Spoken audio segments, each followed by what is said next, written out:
Okay. Ladies and gentlemen, we're back. Day 5, I believe.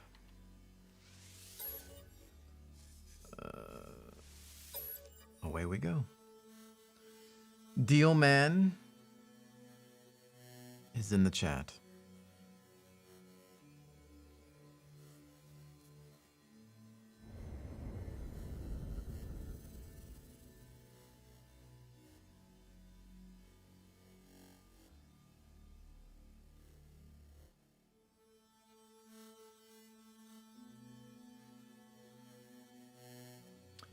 Joseph, hello.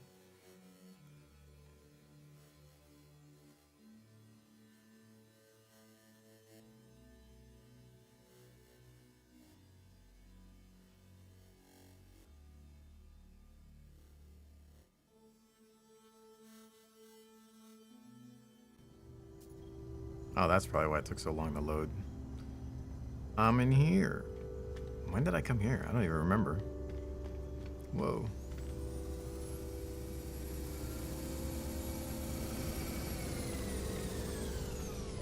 And why?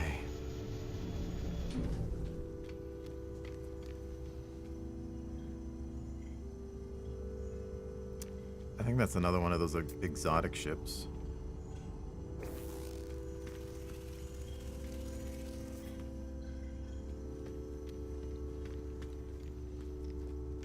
Maximilian, hello.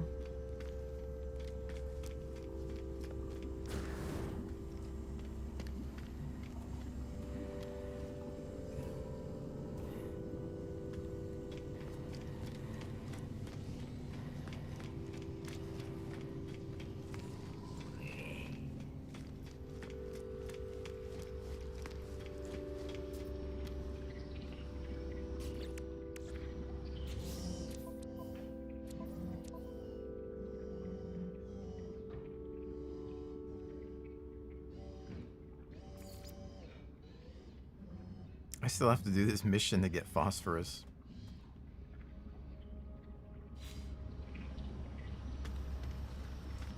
Why does this still want... What does this want me to do here?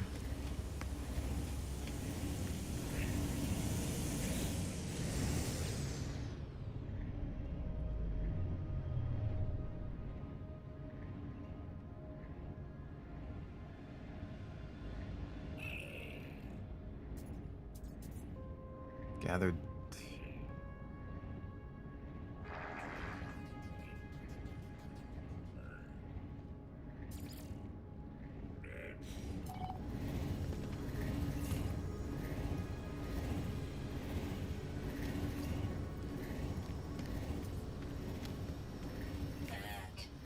Navigational data received.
Have I received any free goodie? No.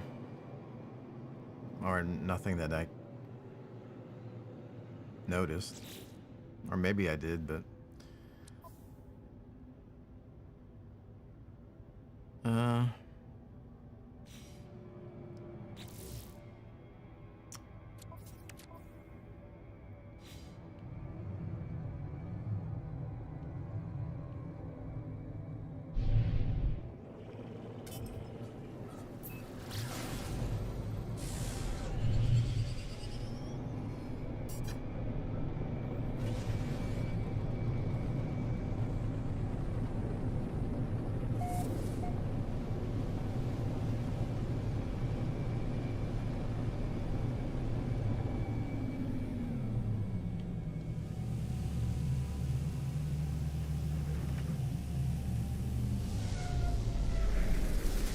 I feel like I'm getting stutters again. I wonder if it's because I put it back on full screen, but I think that's causing problems.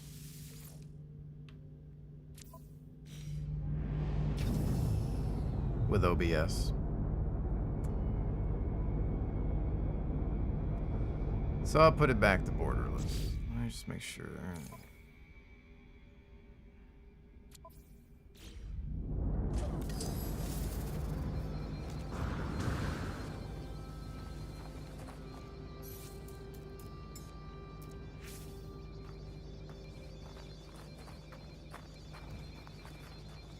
Thermal protection falling.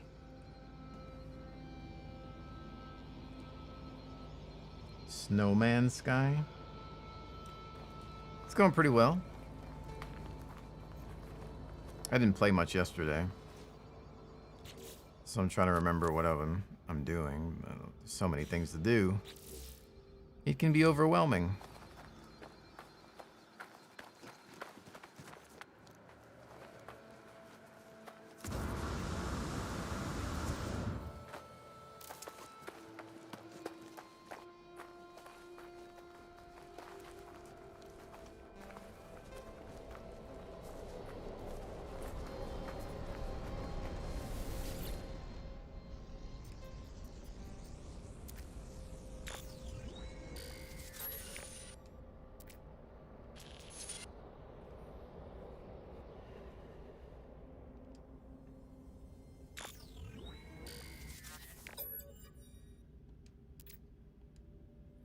Appearance modifier plans restore.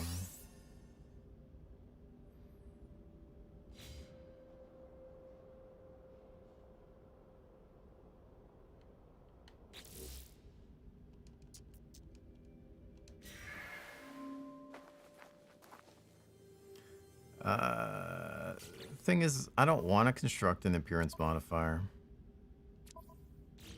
Some of the missions are kind of like,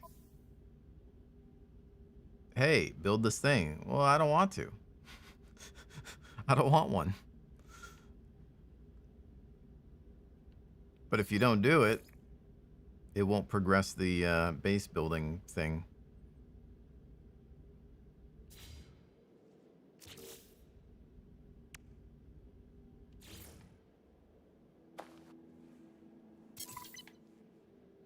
I'll just dismantle it, I guess.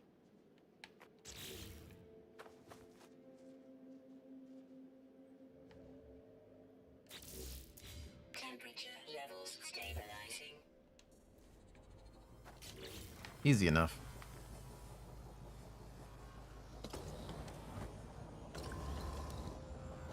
Yes, Steelman, I'm aware. I am aware.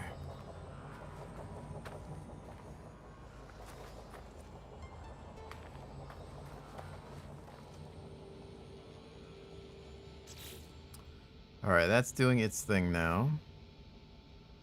I'm running low on cash.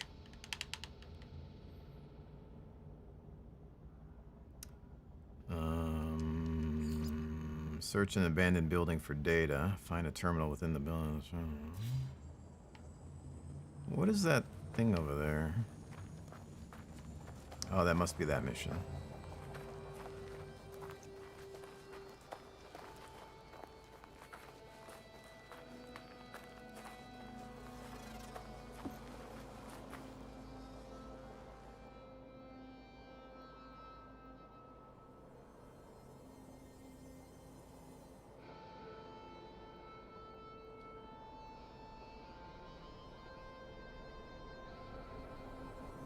Duder, hello.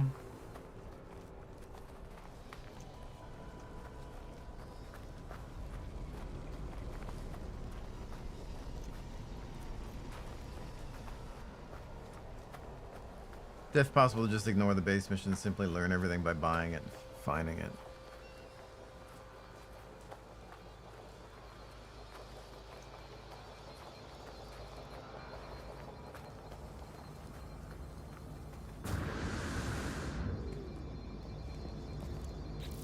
What's in my inventory? My exosuit's pretty full. I was considering building, I think, a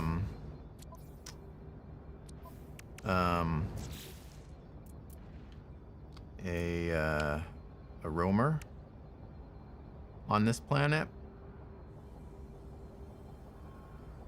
but I don't know if I really want to.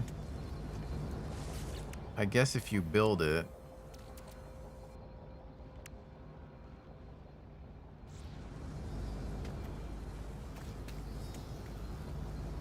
if you build a roamer, it's only usable on the planet that the geobay is located on, correct? Like, you can't call it to another planet.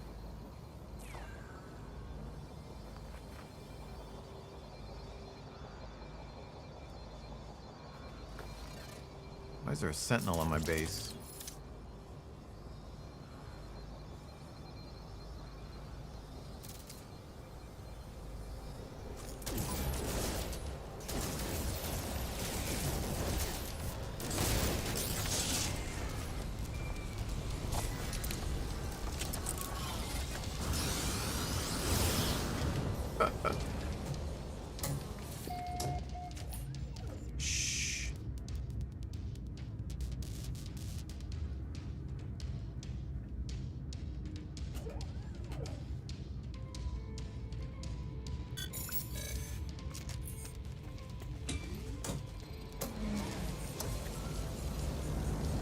Except now there's another one.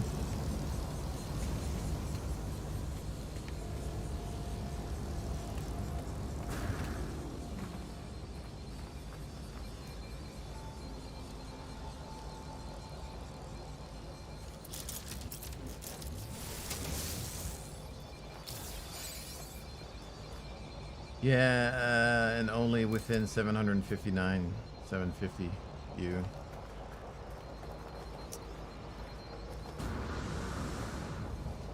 Yeah, I just don't think I have a reason. I mean, because I don't spend a lot of... Well... I mean, this planet has... sodium, pyrite, and copper. It's not like... whatever.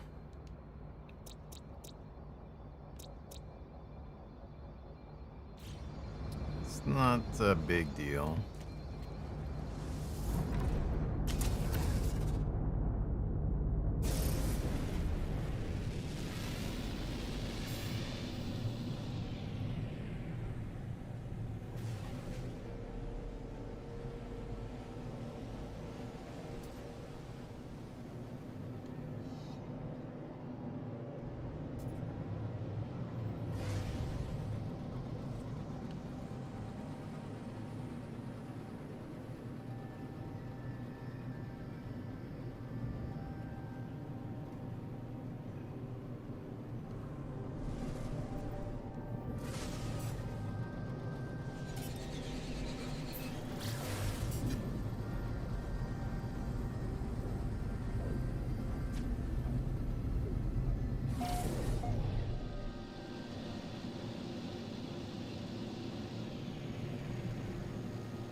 For 15 salvage data, you can buy a freighter base item from the anomaly that allows you to materialize your roamer wherever your freighter is located.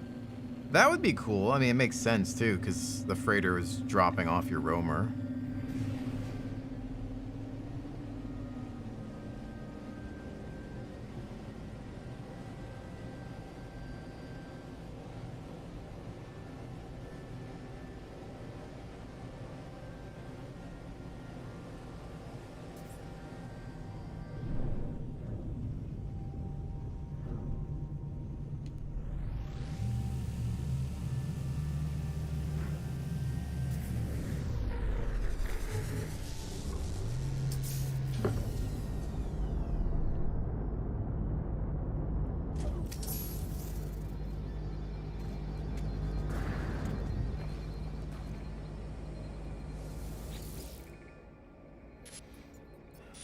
he speaking Russian?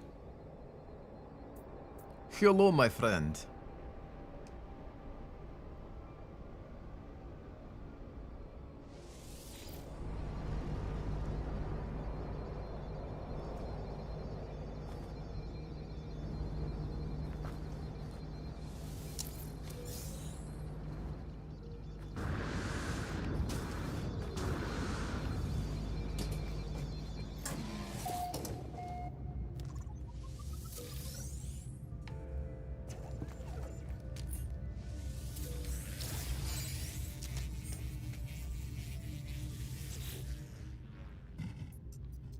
Oh, the warriors are building some sort of bomb.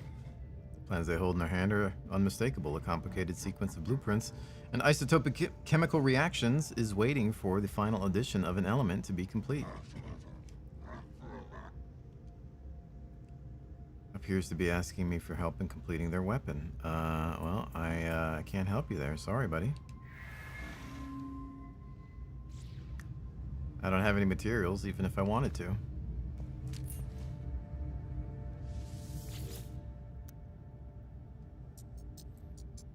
That's an A rank weapon thing. Damn, look at that. Look at that multi-tool.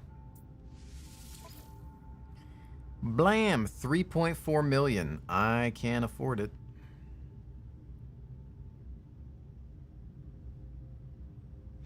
I'm broke.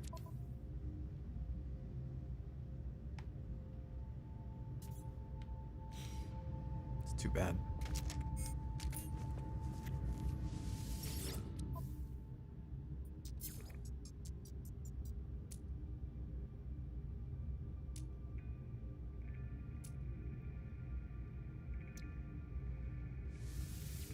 Units received.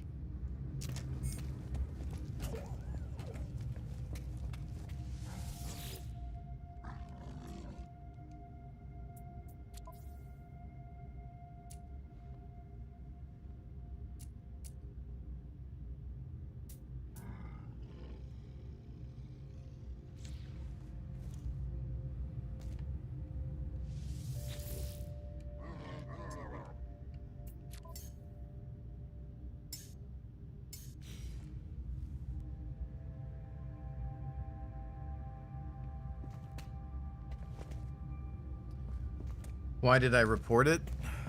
I don't know. What was I supposed to do?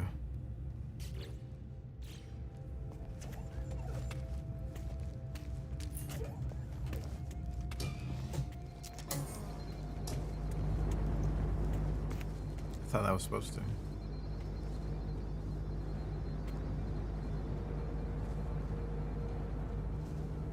I watched your Ready or Not stream yesterday. That game has been on my wish list since the reveal trailer 4 years ago. Considering it's early access, which I don't mind, do you think the game is ready for recommendation or not? You mean, is it ready or not?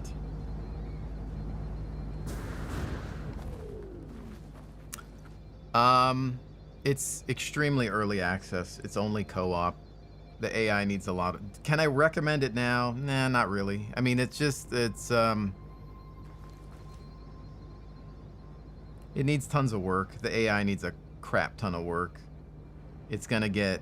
You play it for one night, and are you really gonna play it again after that night? The AI seems to always like spawn in the same locations over and over again. They're really glitchy and kind of jank. I think the game has great potential, but it's hard to recommend it right now. It's the absolute definition of early access.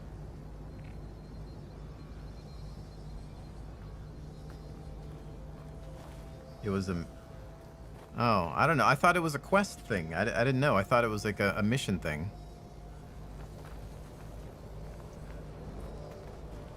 I didn't know it was a message from another player.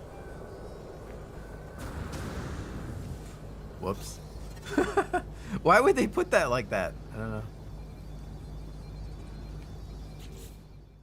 I thought it was one of my missions. And that it wanted me to like... I didn't realize that I was reporting it for... Granted, I wasn't super paying attention to what was happening. That was kind of my fault. I was distracted. Oh well, we just got somebody banned, probably.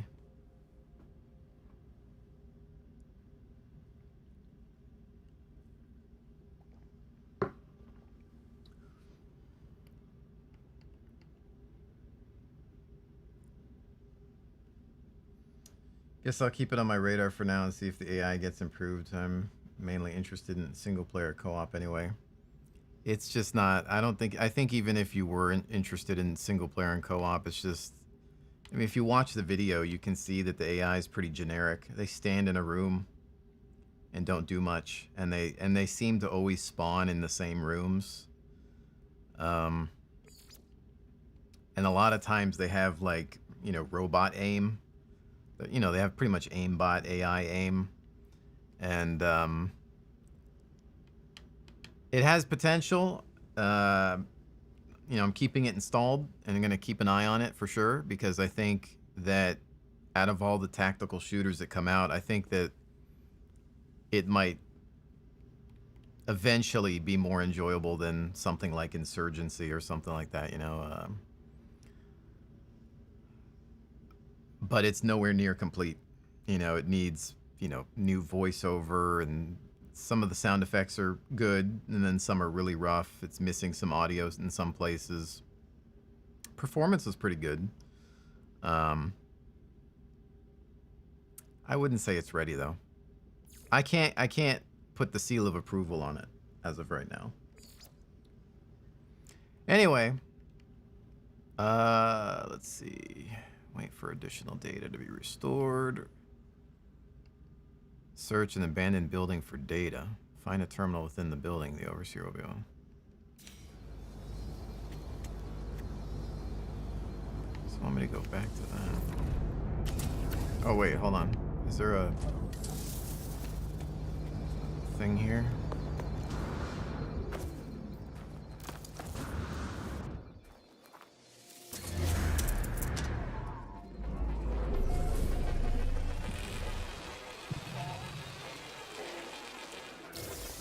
Enjoyed the original Insurgency 2, but thanks for the info. I'll just wait for now.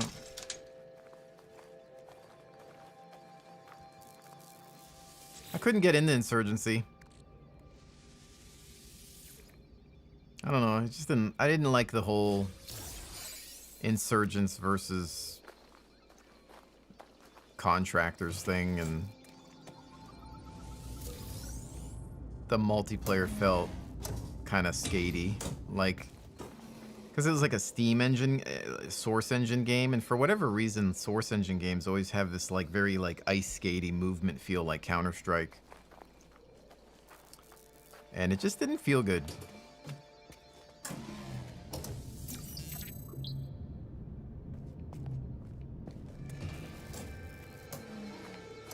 Not that I don't know why I do. I don't know. I didn't. People seem to like it though, so doesn't matter.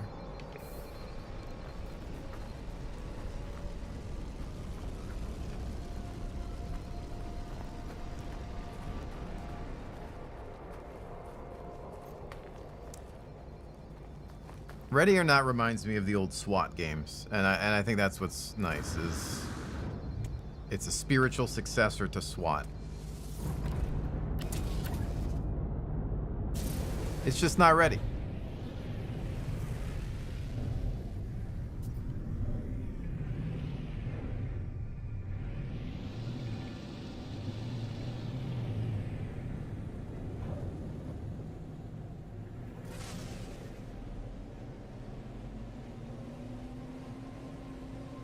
I've seen worse early access games, though.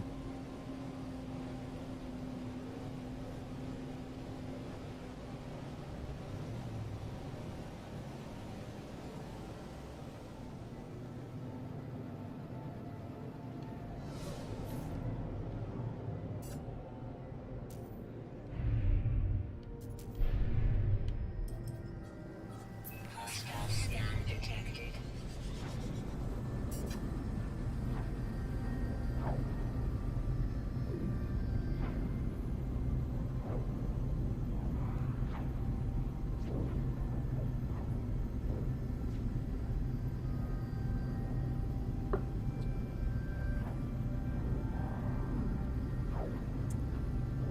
I'm actually looking more forward to the PvP in Ready or Not.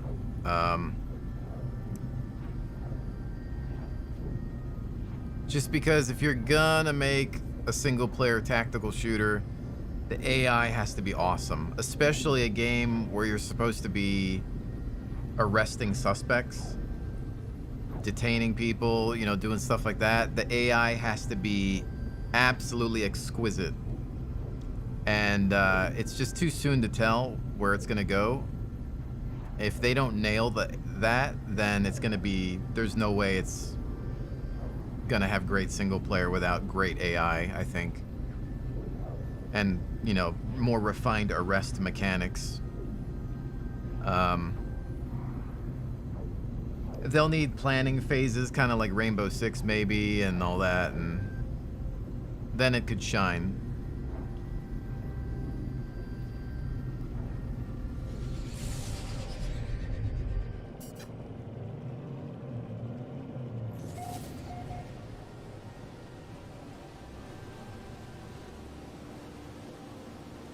Starforge?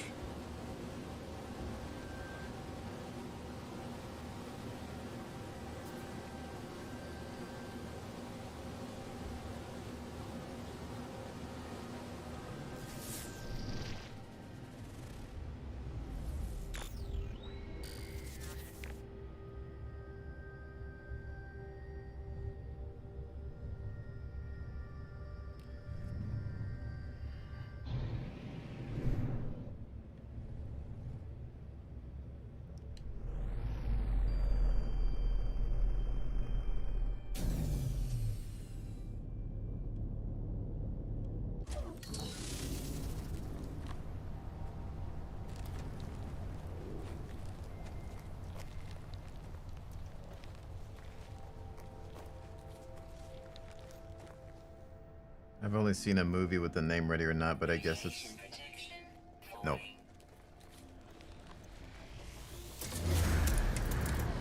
Ready or Not is a tactical shooter.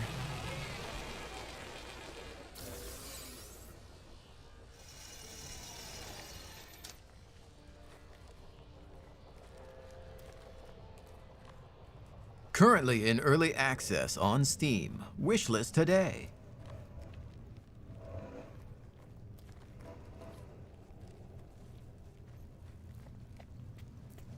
Radiation protection stabilizing.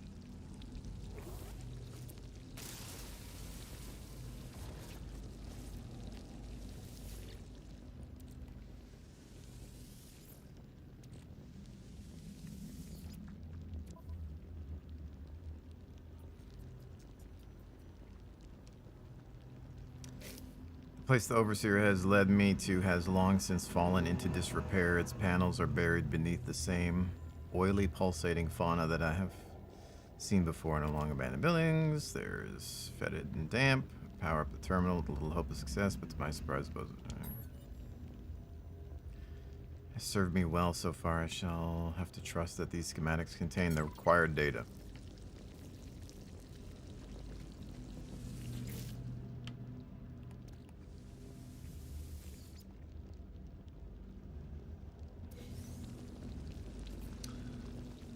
I'm not too interested in PvP since I'm not sure my friends are going to play it, even if the PvP turns out to be good, and I don't like playing with randoms. It depends on the game. I don't mind. I mean, sometimes it's just...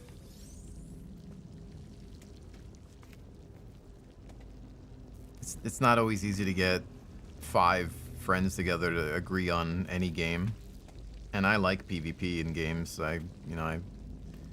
Just in general, I enjoy PvP, but sure, it's always more fun when you can have a group together. But I don't even really have 5 people that I game with regularly. I have like maybe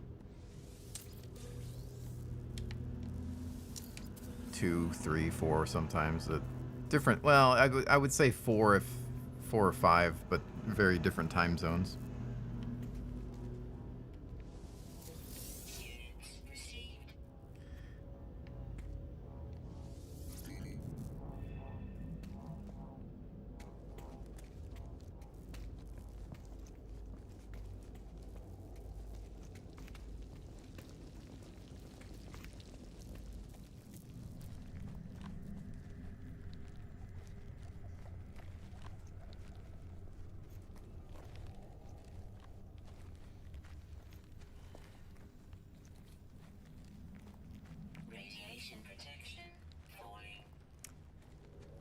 Either way, there's no PvP in that game right now.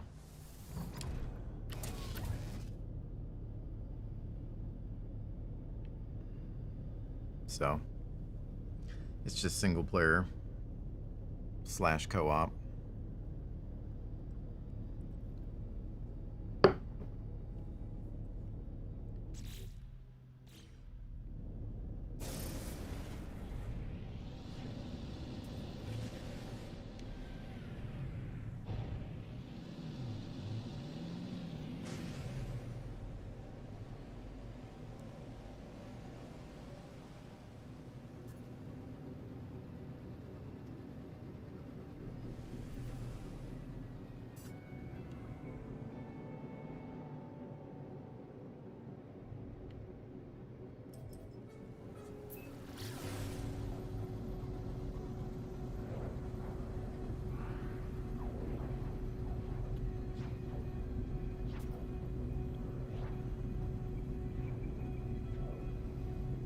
Yeah, I mean, I used to play Rainbow, but you know, I used to play tac shooters like in the late 90s. So the first Rainbow Six came out in 1998, and back then we didn't have voice comms, but we just kind of enjoyed it as much as we could.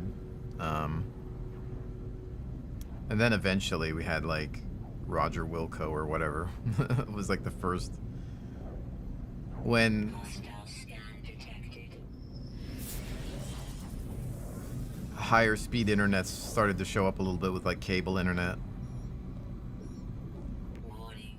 Threat detected. Hostile ships approaching.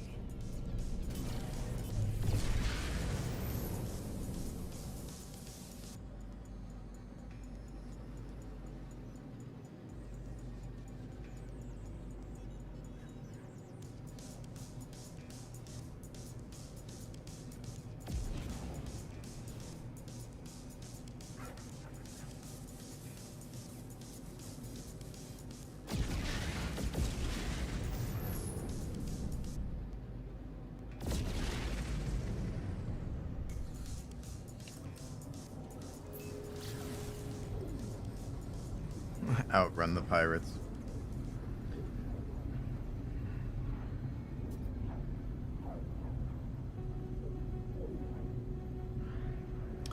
Yeah, I played Rogue Spear as well. That was the second one.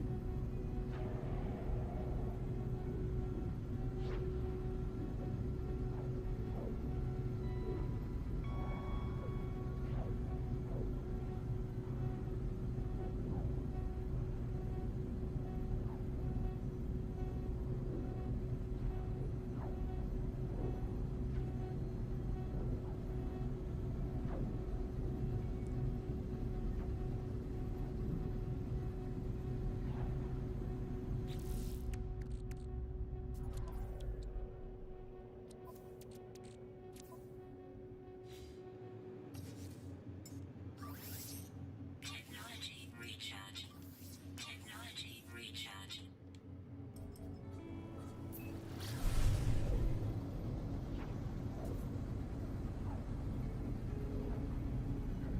The original, in my opinion, Rainbow Six 1 through 3 were the best. After that, Ubisoft started kind of tampering with the formula and things went downhill from there.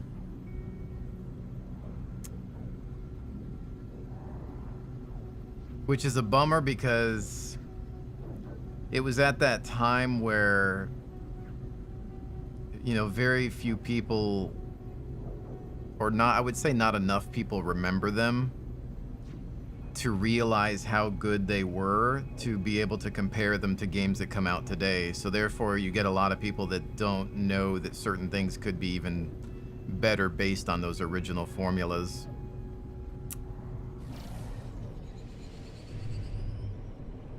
I feel like while there were tons of people that remember those games, I tend to not run into a lot of people that remember them.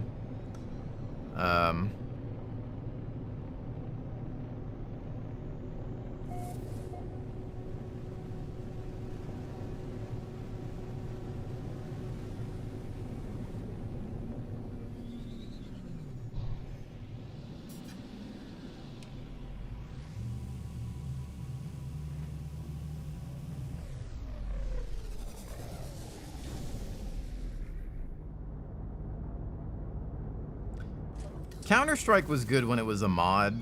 You know, I mean, it was... I liked Counter... I played Counter-Strike for many years.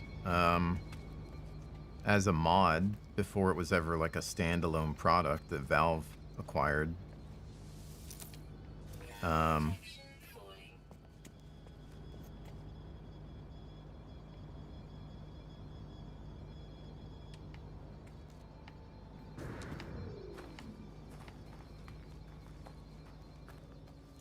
What? Why does it say the Overseer? What the hell?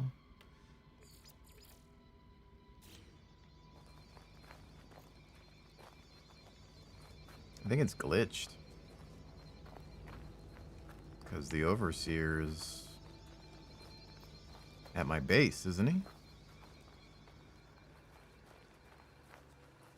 I think the biggest issue with like the Rainbow Six franchise was that, so Rainbow Six 1, 2 were PC only titles, and then 3 came out and it was PC and console, and it was a port for console, so it didn't have as many weapons, it didn't have as like, it had less content, and just it was nowhere near as good as the PC version, but it was still successful enough to start getting attention, and therefore Ubisoft, I think, started tampering with the formula in order to sell more console titles. And at the time, the CEO of Ubisoft was very anti-PC, because he felt, he once was quoted as saying that the PC platform is just filled with nothing but pirates. You know, meaning people that pirate video games. And the way I looked at that is, yes, did those people exist? Of course they did. But if you made a game that was good enough, people were going to pay money for it. And yeah, there's always going to be a percentage of people that were going to try to pirate a game back then. And maybe even today. It's more difficult today with, you know, DRMs and all that. But if you made a game that was damn good, people were going to pay for it no matter what, you know? So make a good game, Ubisoft. That's the way I felt about it at the time. When he said that, I was like, well, maybe you should just focus on making good video games instead of just thinking that console is the only place to make a game. Because nowadays, you can't make a game without it being on PC as well, right? Like, it's suicidal to not also make a PC game. People at that time were starting to, like, a lot of publishers were just kind of looking down on PC. And now it's one of the greatest, biggest platforms that has ever existed. And it was, in my opinion, and it still is and continues to be. And to ignore it is just simply foolish. But with those games, they started, like after Raven Shield, they made Rainbow Six a third-person shooter. And if you're playing a tactical first-person shooter, right, the whole magic behind that is the fact that you can't look around a corner with a camera unless it's an actual device or something. And so when you make a third-person game, like here, look what I can do. I can hide here and look outside. Well, this kind of thing has no business being in a supposedly realistic tactical shooter, right? It should always be first person so that you can't do that. So if you want to peek, you have to actually peek and potentially get hit. So Rainbow Six going third person was the dumbest thing I've ever seen at that time, anyway. And but now if you think about it, like, look at how many, and then they did the same thing with Ghost Recon. And then and then many of the Ghost Recon titles were like console exclusive. There wasn't even a PC version of Ghost Recon 2. And then they had, you know, those other ones. There was a couple other titles that they didn't have as well. And then they had like a ported version of like Ghost Recon Advanced Warfighter or whatever it was called. And yeah, Ubisoft was just looking down on PC, and yeah, just things changed from there. And they were just, you know, they were selling on console. People like them. Ghost Recon 2 was really popular on Xbox, I think. But it really hurt the tactical shooter platform, I think, on PC for a while. And now the only way to really get a good tac shooter is to hope, you know, that an indie dev makes one, because most AAA devs still won't touch the genre. If you think about every tac shooter, Squad, Postscriptum, Hell Let Loose, you know, Ready or Not, Insurgency, they're all made by indie devs. There's not a single, like, hardcore, realistic tactical shooter made by a AAA developer, because they think it won't sell. But I think in this day and age, a challenging game, a difficult game is a selling point. Anyway, yeah, there's that kind of ranting. Yeah, Vegas. Rainbow Six Vegas, just, like, some people like it. I've chatted with people that come in here and say, oh, you know, I played that game. But for a lot of people, it was like their first Rainbow Six game, just because, you know, at the time that they were growing up, that game was available, and they played it, and they had, you know, and they had fun with it. That's fine. But in comparison to the games that came before it, I felt like it was detrimental to the franchise. I'm so glad, friend. I will extract the storage blueprint as soon as I have the data. It's good to see the GEC is so invested in the success of our home. They are clearly happy to see me. Yeah. As promised, the trivial task, their code was just sitting there to be manipulated.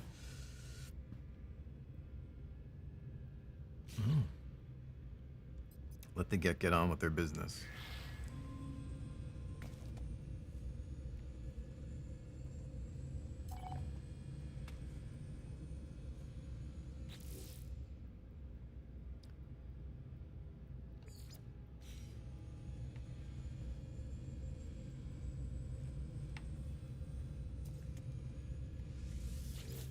Still have to talk to you again.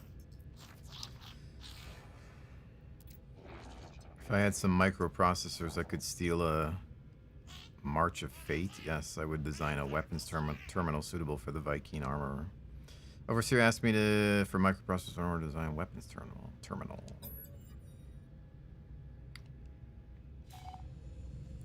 How many?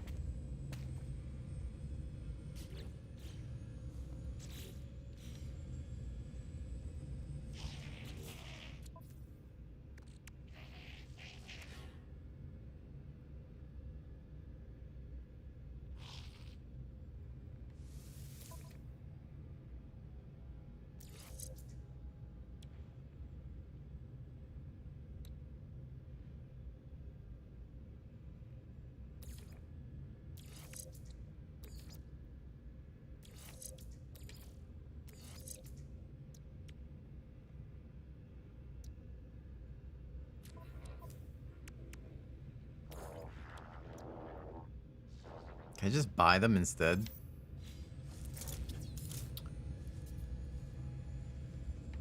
Two. He wants to... Oops, I'm getting lost in my own base.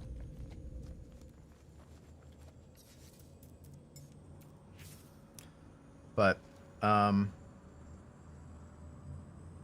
Gra 2 was my favorite on PC. We were on top 4 in regional online matches. Oh, wow. Yeah, I never got into Gra. The formula was a bit different at the time, but I remember people, it was pretty popular.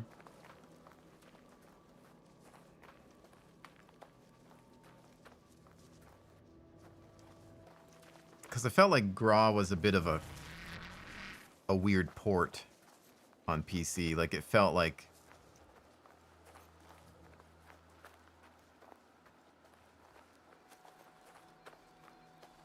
it was kind of secondary to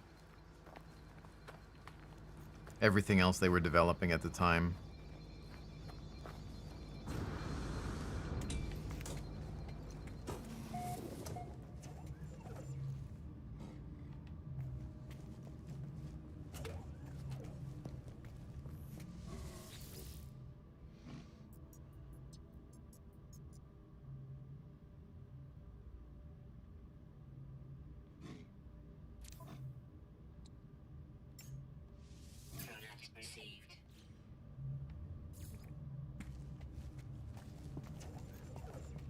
Have you played Cataclysm Dark Days Ahead? I have not.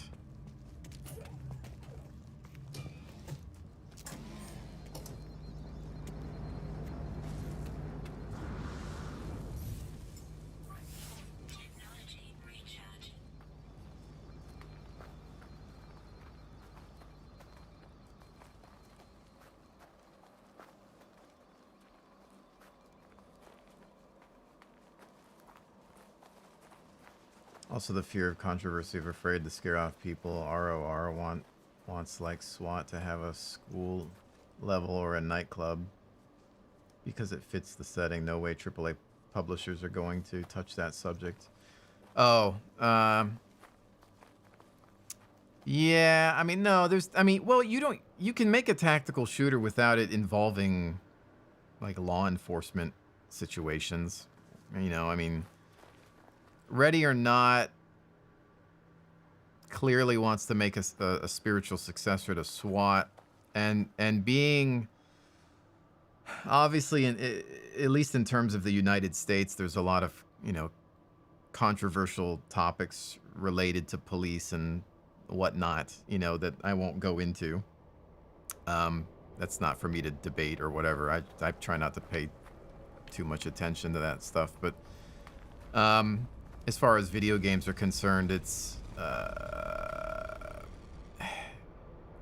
I think you can still kind of skirt around some of the touchy things without, like, you can make a level that, I mean, you don't have to have a school level.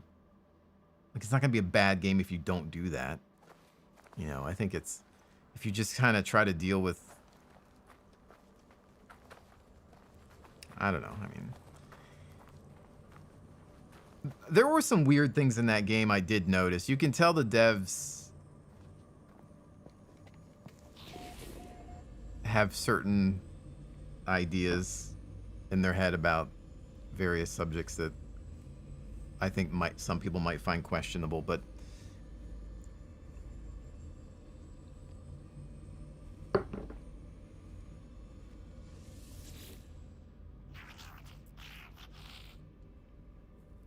merely the start of our merry band. Are you ready to take the next step for the microprocessor? Sure.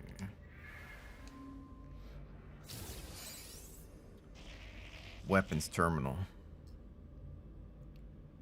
Pugnium. I had some of that before, and I got rid of it.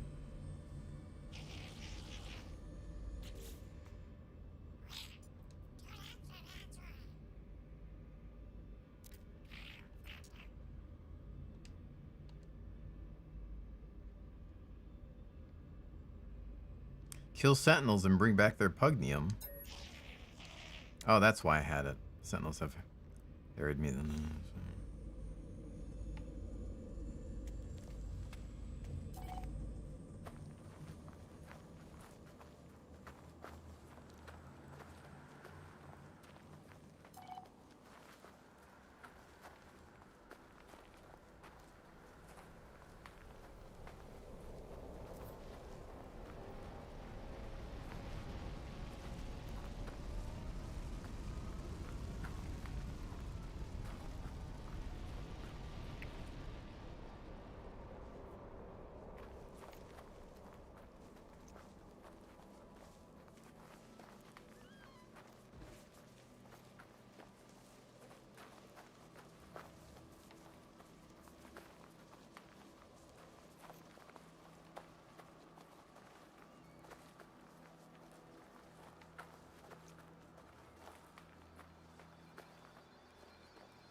There was a Sentinel around here earlier. I killed one and then another one took its place.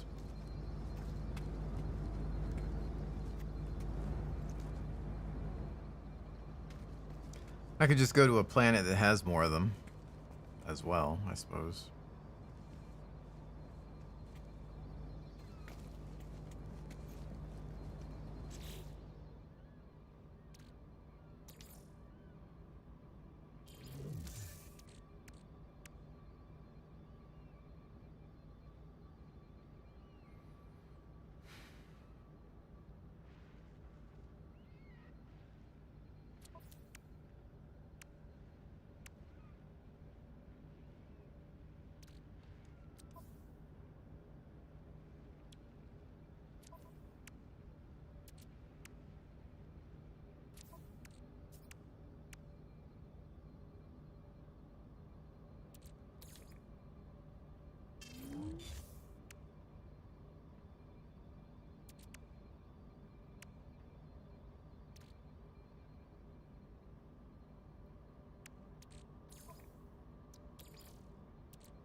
have a lot of this nav data.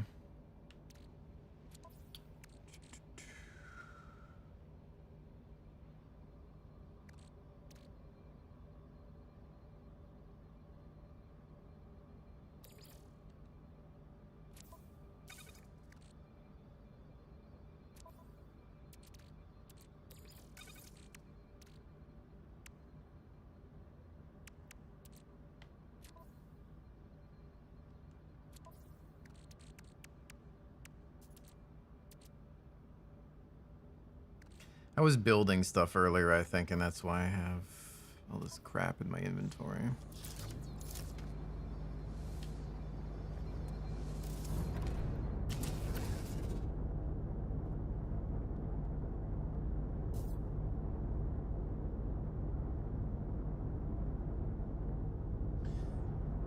The old Battlefield titles like 1942 and 2 were highly successful and popular back then. Even nowadays, the series draws from that popularity.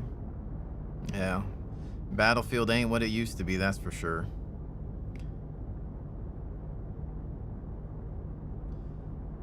Most of those original devs from DICE made a new company. They're, I think, going to release a game in 2022. I forget what it's called though. It's on my Steam wish list. We'll see we'll see how it is. It's going to be like a co-op open world game. Battlefield's a joke at the moment. I don't know if it'll ever go back to what it once was.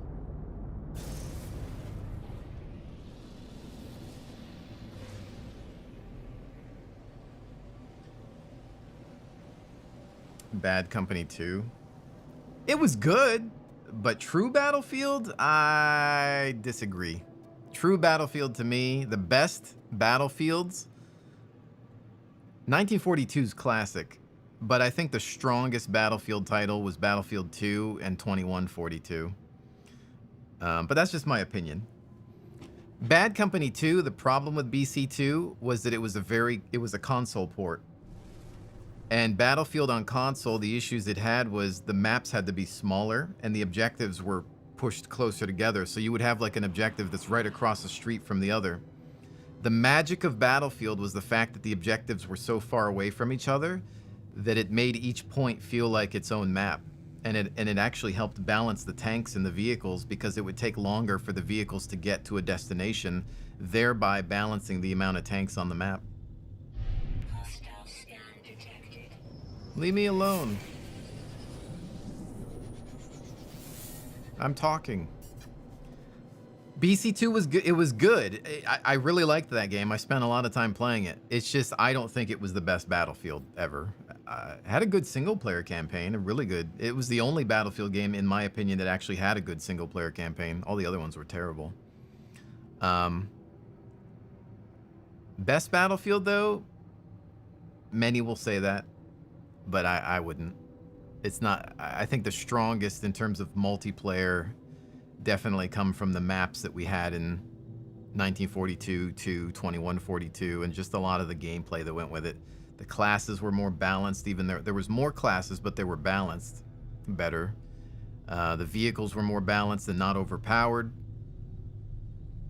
It just worked.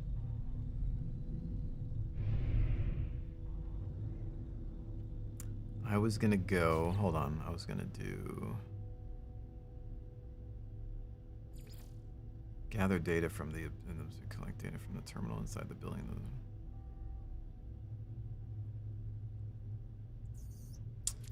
I don't really want to do that right now.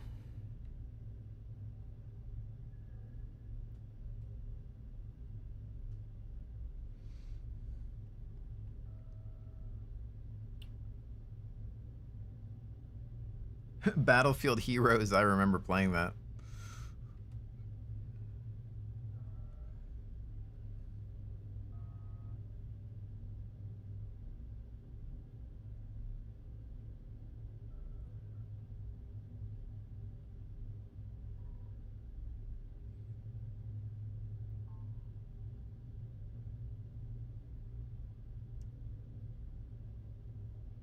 BC2. What? I mean, yeah, I mean, it was, again, it was good, but That was when they introduced their, you know, like their Frostbite engine, like the first iterations of the Frostbite engine with, well, actually Bad Company 1, but Bad Company 1 was a console-only title. BC2, the problem was it was on PC, it was a port, and so you kind of felt some of the problems. But again, the maps were deceptively, they looked large, but they weren't as large as Battlefield 2 maps. And again, the biggest issue was like you would have Alpha objective and then Bravo, and it wasn't, Alpha was never that far from Bravo, and a lot of it had to do with console limitations, because at the time you had like earlier generation PlayStations and Xboxes that couldn't handle extremely large maps, and therefore the PC port suffered because of it, and you'd end up with objectives that were too close together. And I actually think that that hurts the gameplay of Battlefield, and it unbalances the vehicle play. Did it look better? Did it sound better? Was the gunplay better? Yes. Bad Company 2 had way better gunplay and core gameplay than Battlefield 2 by far, easily. But I feel that the objectives and the maps and the removal of additional classes ruined what Battlefield once was. They tried to condense the classes, and it made them less balanced.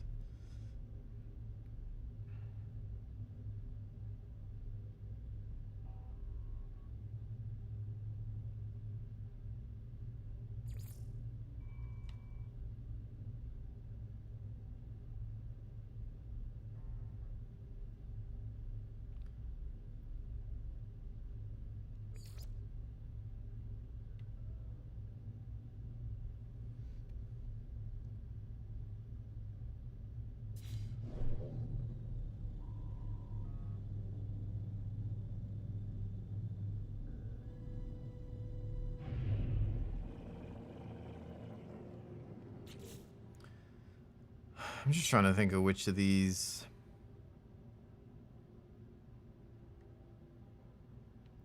Contact Apollo.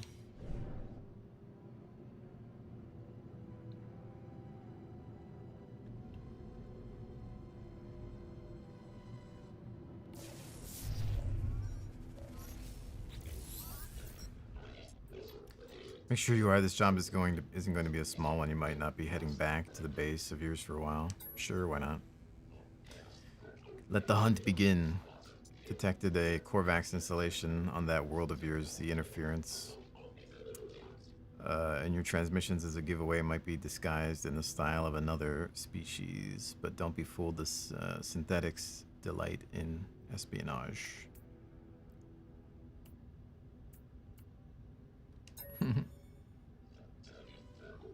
I was born just like you were, but this is no world for flesh. My brain, what organs I have left, everything was transferred to this shell. This is who I am. Took my revenge when the time came. That is all you need to know. Alright, fine, get away. Start from the hypothesis that the Sentinels use these portals to get around. How do they activate it? We need to observe. We need to summon them. What better way than to attack a secret Corvax factory? They're both robotic life forms, too much in common, too much coincidence. Enter the factory and hack the terminal within. If we gain data about the Sentinels, good.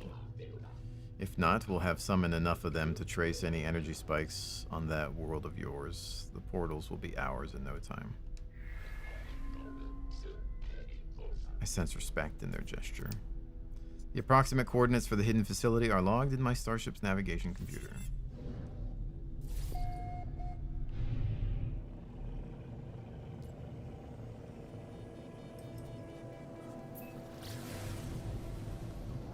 Anyway, at the end of the day, with entertainment, it's all subjective. Whatever people enjoy. I mean, movies, TV shows, games, food, whatever, music, you know, it's all subjective. People like what they like.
It's always funny how it's like approximate location.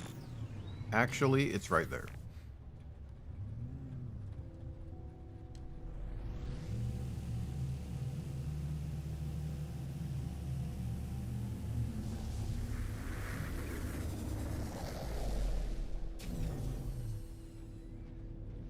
Gotta play what you enjoy. Screw them haters. Pretty much.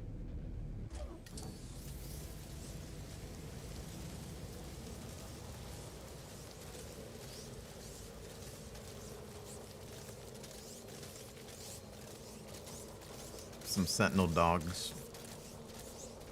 Toxic protection falling. Wait, mate. Can you not get close to these guys?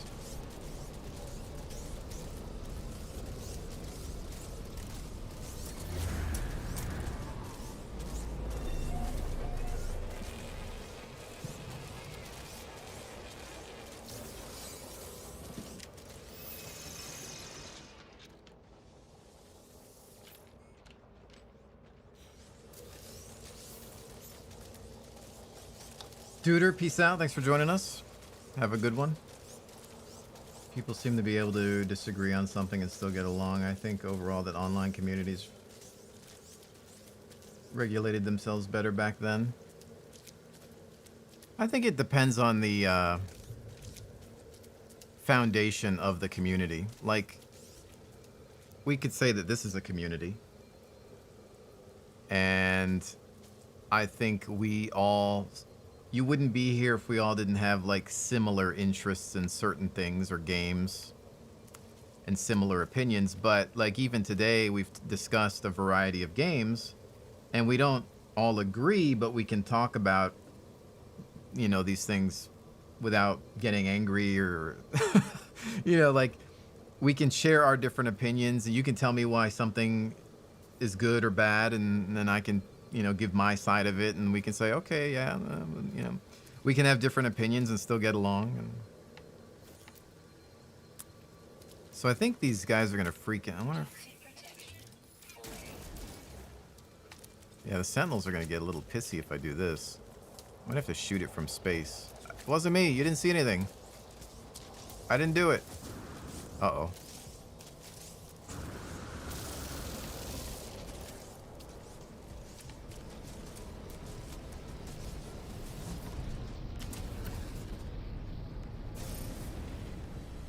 I'll have to shoot at it from here with the ship. Not space, from the air.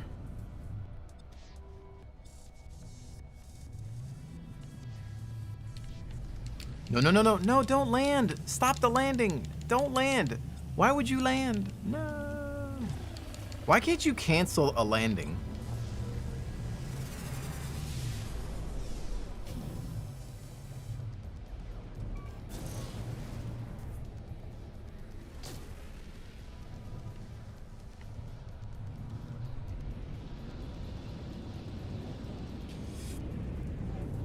The lack of ship control in this game is probably one of its biggest issues.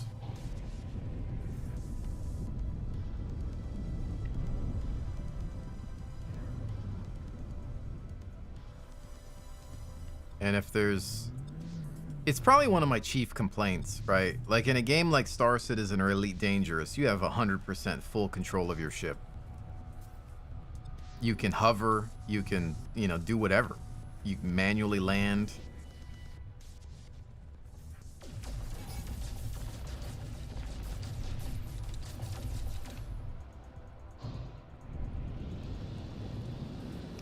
I actually have to kill some Sentinels and get their materials too, so this might be a good opportunity to do that as well. Where are those Sentinel dogs?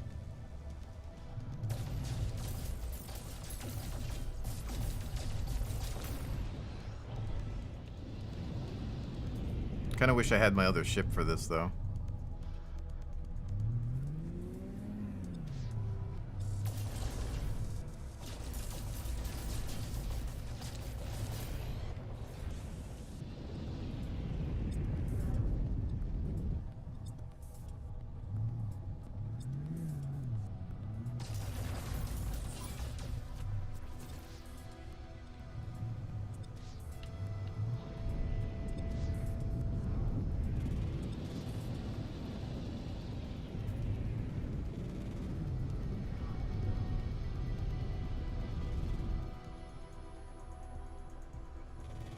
I think that's the thing I need right there.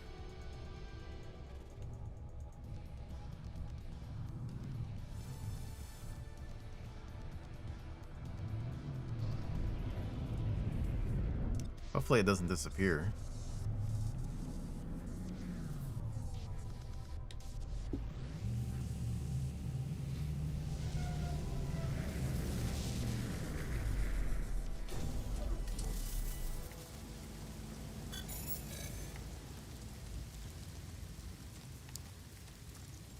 Where did it go? Where was it? Oh, there it is over there. Toxic protection falling.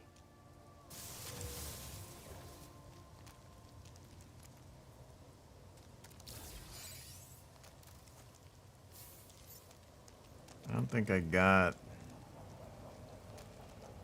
what I wanted out of that, though. Maybe I have to kill the drones and not the dogs.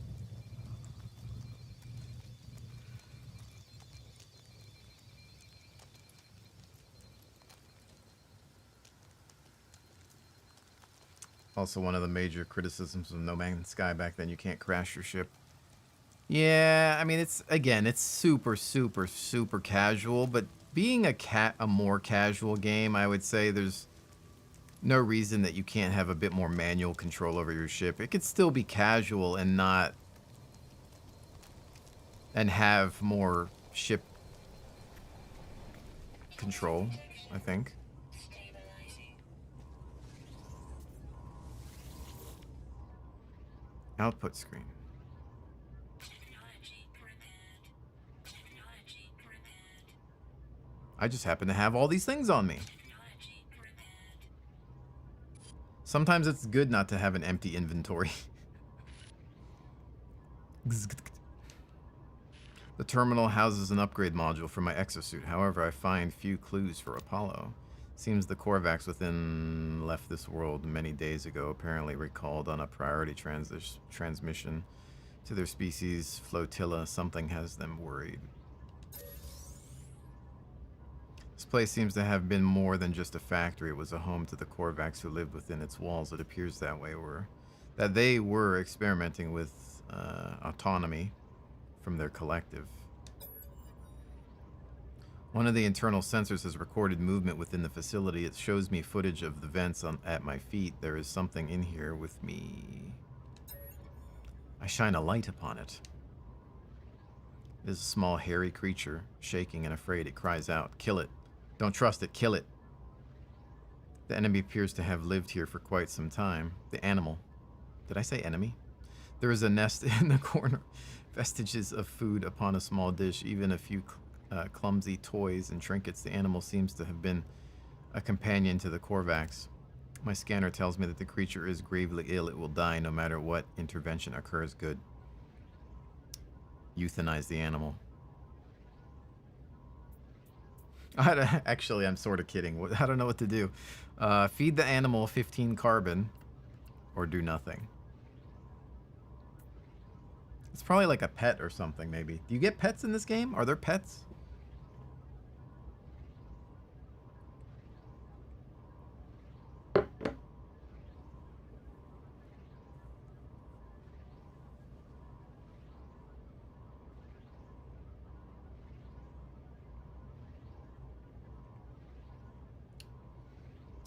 And the lack of proper dog fighting.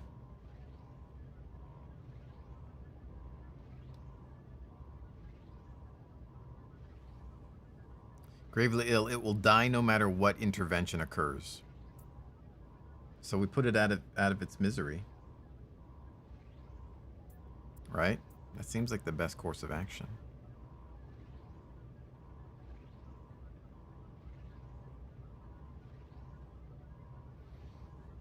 You can get pets.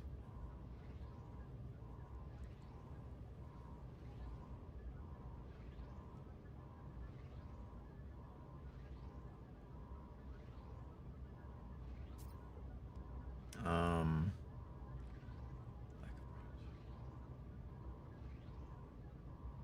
was just trying to catch up on the chat as well.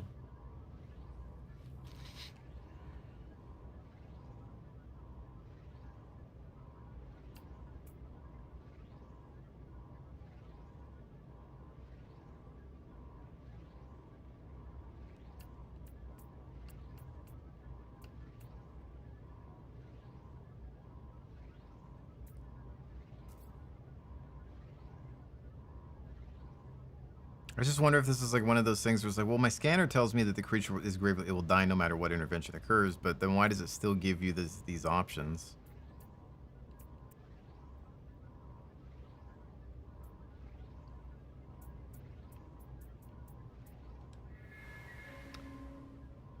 Fire a single charge of my multi-tool, it shivers no more suffering. Is that an end? See, we saved it from further suffering.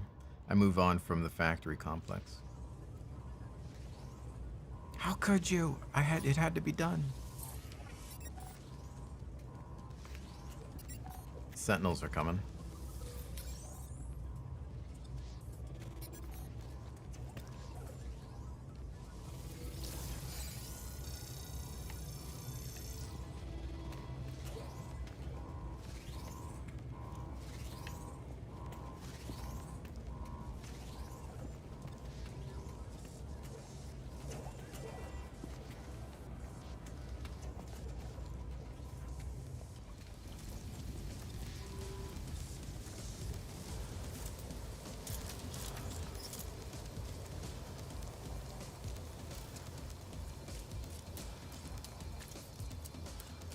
Toxic protection falling.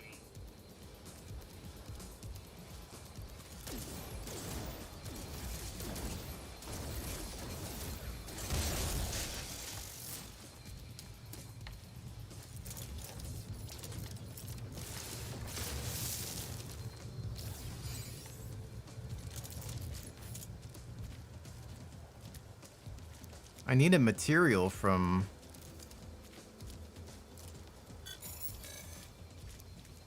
those Sentinel drones, but they're not dropping it now, of course. Oh wait, yeah they are. The Pugnium. How much Pugnium do I need?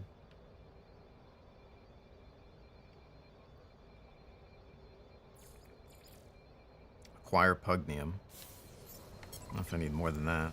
Oh, I got it. Never mind. That's all I needed.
Good work. Your attack on the factory paid off. Did you get any useful data?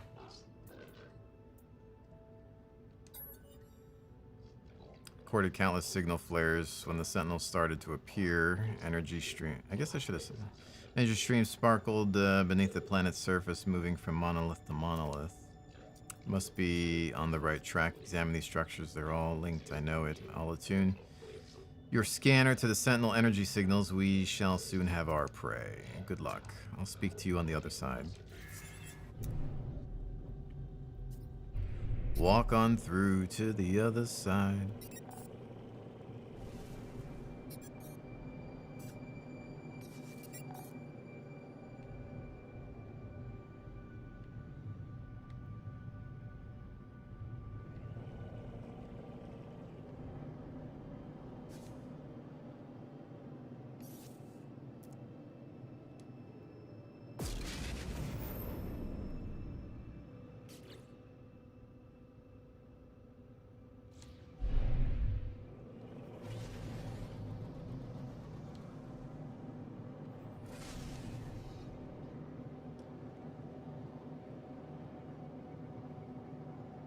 Tolerable? This game's great.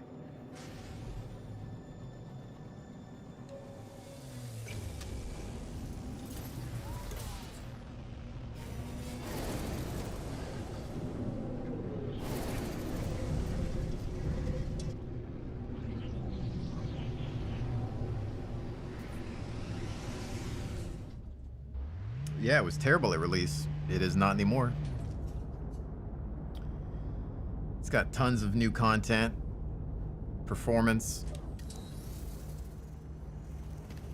lots of things to do.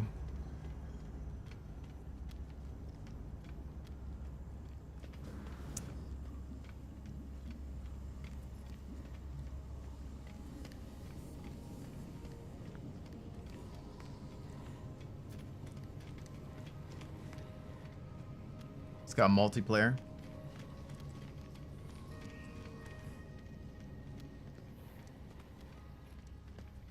In-depth base building, story, quests, crafting, ground vehicles, tons of ships.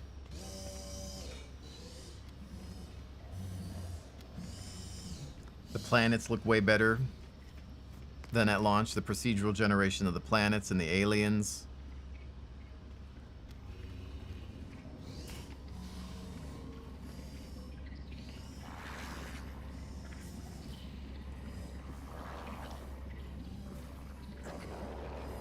It's more than okay. I wouldn't be playing it if it wasn't, trust me. I avoided it for a long time. It's probably on sale right now. Actually, let's find out. Just because I think the Steam winter sale went live today. Just so that I can tell people. Might have to restart Steam though. Yep. 50% off. Buy No Man's Sky. Special promotion offer ends January 5th. You can now have it for the low price of $29.99.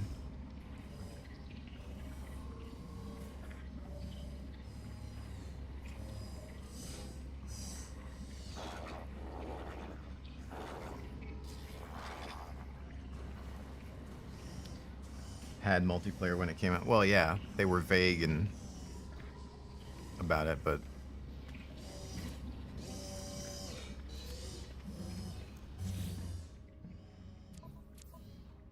I mean, do you not believe me? Because I can show you.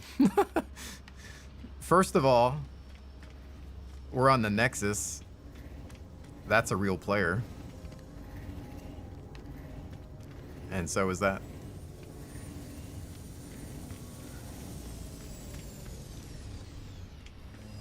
It's also on the main menu.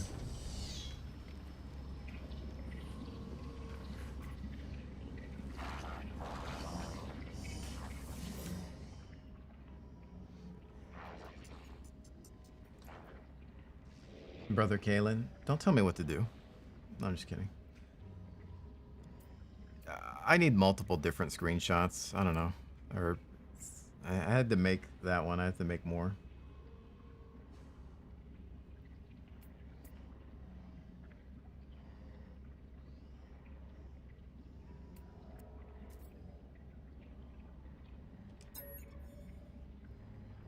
A traveler entity that is not known to Nada yet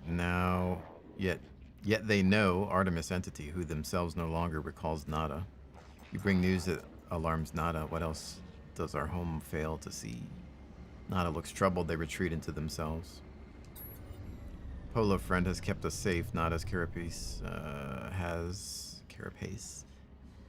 has been Nada's only for many years. Outside the cycle of data, we help others escape. Those who might process our reality. Process. Nada has peace here. Those who hunt us cannot see us. Nada does not want it to end.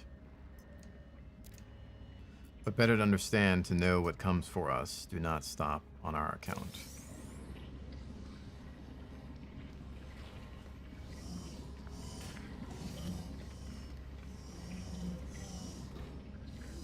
Is that a thing?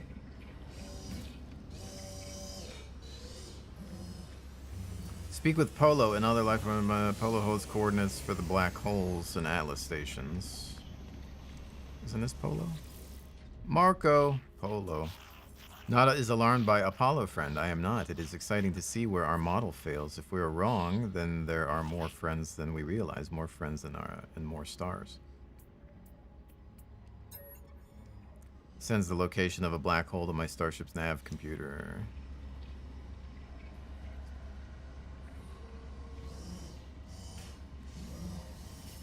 What about... Ask for Atlas station coordinates. Oh, it's coordinates for the Atlas station computer. Anything else?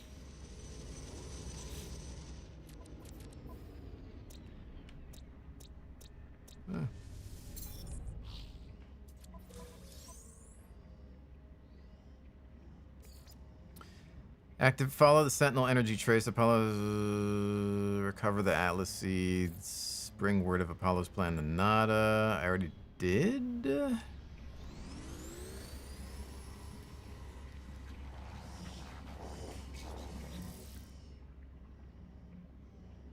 Nada and Apollo on board the station. I did.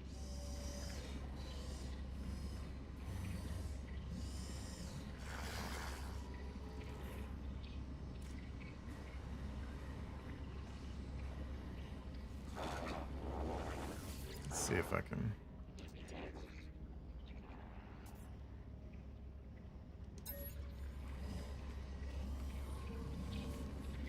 Board the anomaly. Polo holds Helios and Ares offer supplies of nanites. Helios. Maybe I need to go speak to Helios. Hello, my friend Helios. Where are you? Where is Helios? And Ares.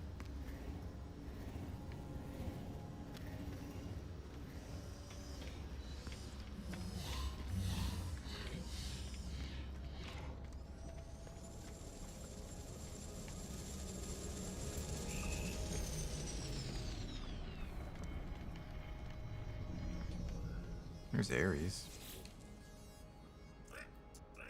Make progress, traveler. Test themselves. I will help and exchange progress for progress. Experience materials both found. Transmit milestone data.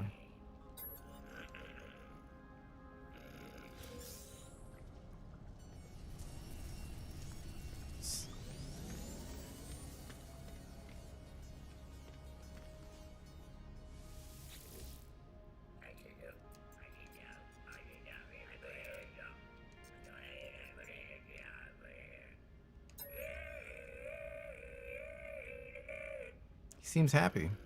Take these nanites.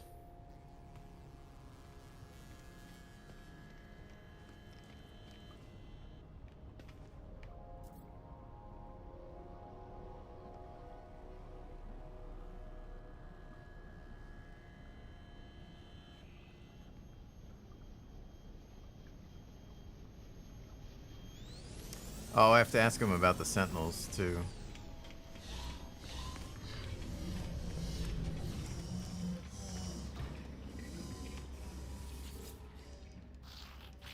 I think it's confusing because it takes you out of the whole interface when you ask him about one.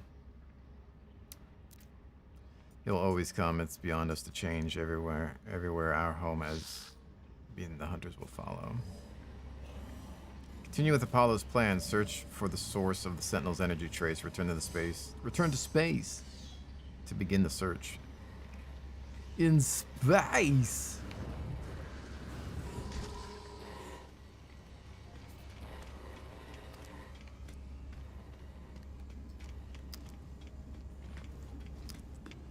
What kind of ship is this? Oh, it's got wings on it.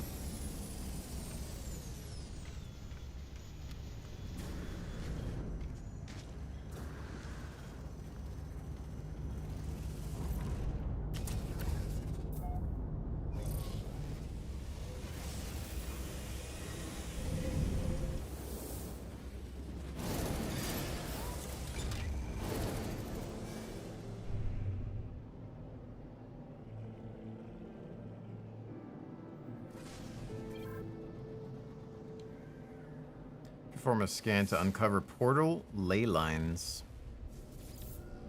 Trace successful. Ley line link detected. Has revealed hidden Sentinel ley lines. Follow the Sentinel's energy trace to its source.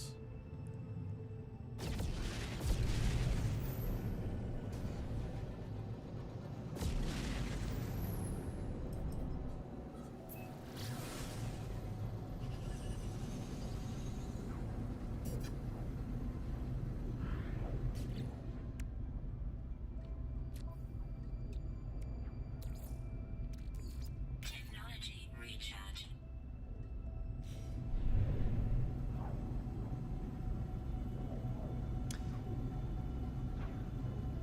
But yeah, game was a disaster at launch. But you ask most people that have been playing this game in the past few years, or even go look at the Steam reviews, and you'll see people talk about one of the biggest video game redemptions in the history of gaming, in game development. It's, I'm blown away. And I've been saying that this, in my opinion, is doing things that Elite Dangerous or Star Citizen can only dream of, except it's just way more casual. You know, it's not as simulation as Elite or Star Citizen.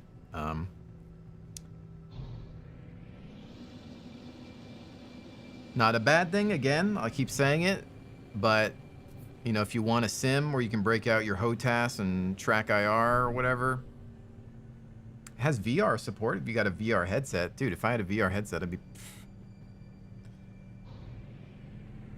This, if I ever get a VR headset, this might, I think this will be the first game I ever play in it.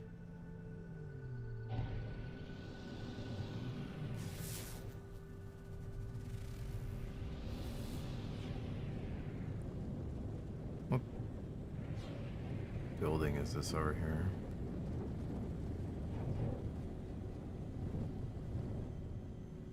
Nah, I don't want to deal with that.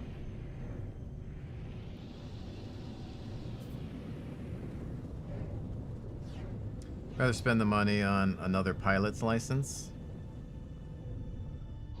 Well, that another pilot's license? How many pilot's license do you have to have?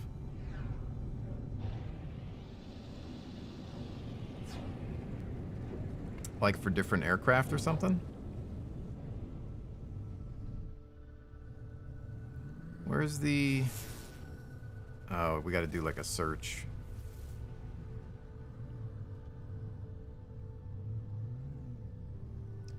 Two? These setups are seriously expensive. I mean, so is aircraft fuel. So, I mean, it's one expense or the other, I guess, right? Yeah, it's...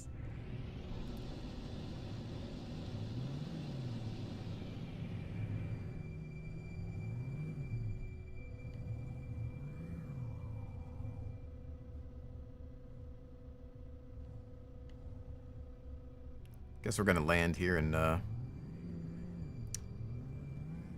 I can find like a nice little landing location for this big old hunk of junk, I don't know.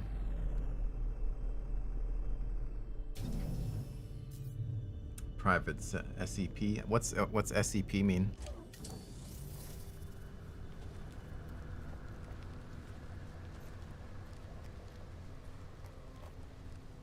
I don't know a ton about.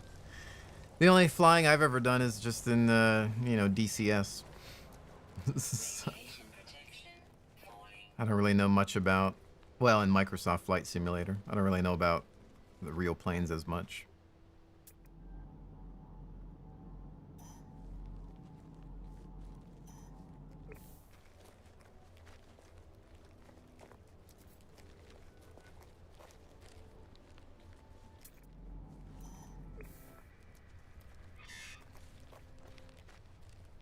VR is great though if you know, if you don't always have time or expense to be out in a real aircraft. Plus it's good like with games like Microsoft Flight Simulator, if you ask me, it's a good training and practice sim for real pilots. If you have the money for that kind of thing, you know, but...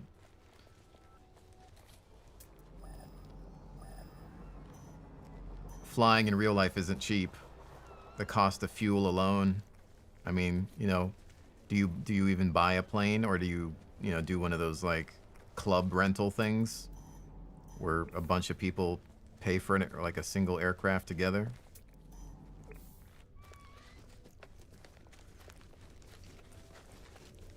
Definitely not a cheap hobby. Radiation protection falling. Looks like we gotta go here.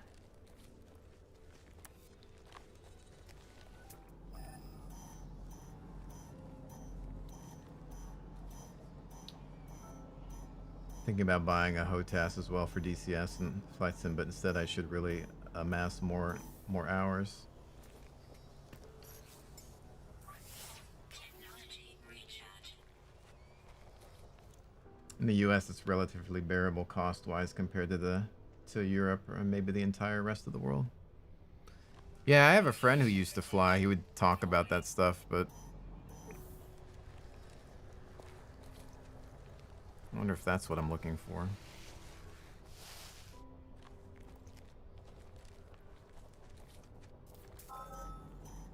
Finalizing signal.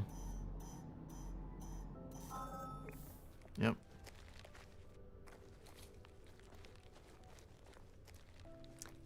Yeah, I mean, you can get a basic HOTAS pretty cheap.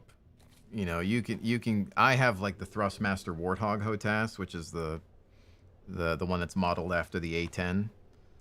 And I've got some rudder pedals as well that I was using to fly the F-16 in DCS, as well as whatever aircraft in Microsoft Flight Simulator.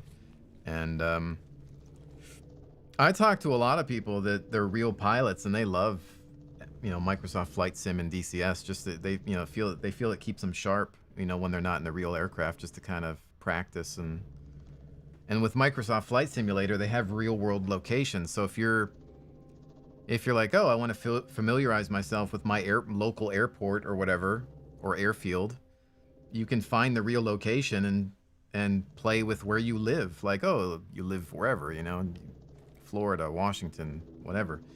You can just go there and practice navigation, basic flight. So it's kind of neat to be able to have that these days as an option. I don't speak that. I don't know what to expect as I approach the structure, an army of sentinels, perhaps some gateway through which I'll find Artemis. But in the shifting structure of this monolith, I can feel something else, a story, a vision. It is already burning itself into my eyes. The Traveler, arrival. The Traveler awoke beneath the shadow of a red star. Through the lonely cosmos they fled, yearning for purpose and meaning. They found an anomaly, an aberration, a door to the heavens. No Gek, no Viking, no Korvax could see it. Only the Traveler could perceive the portal, though they did not know how to step through. They did not know the secret language, the Glyphs. They did not yet grasp the price of the final truth. Filled with the knowledge of an ancient traveler, I see glyphs in my mind, part of the code I need to activate a portal. As I depart, I spot a sentinel drone in the distance. It moves away quickly.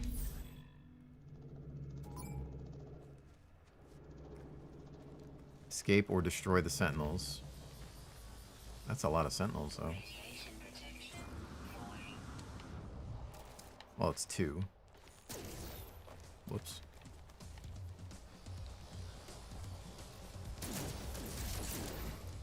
Well, it's more like 3.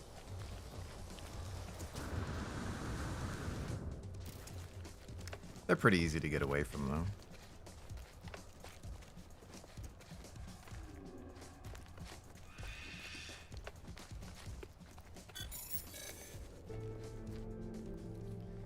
Follow the portal ley lines.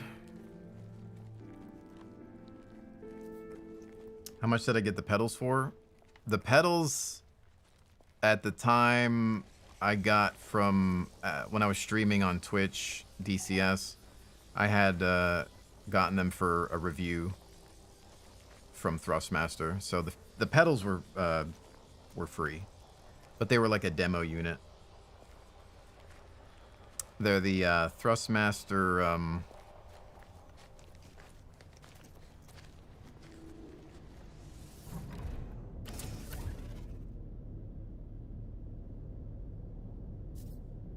I forget what they're called. The Thrustmaster. Are they the TPMs? I don't remember. They're like right down there, but I can't remember the name of them. Yeah, because I was doing a lot of stuff with DCS at the time, and so Thrustmaster had sent me out the Warthog HOTAS and rudder pedals a few years back to review them and whatnot. But I've loved them; they're really good. But they have two. They have like a very entry level set of pedals that are plastic. These ones though are like their higher end version, which are a couple $100, I think, normally. I think brand new they're like $400 or something. But they probably, I don't know if they're more expensive or less at this point though. I'd have to look. I don't want to give away the wrong information. I'd have to look them up. Because for a while, there was a lot of stuff that was hard to buy. And so the prices were going up because people were like scalping them. But signal flares erupted all over the surface of the planet when the Sentinels attacked. If I trace them, I might uncover the secrets of the portals. Follow the portal ley lines. So, performance scan. Tracing to source.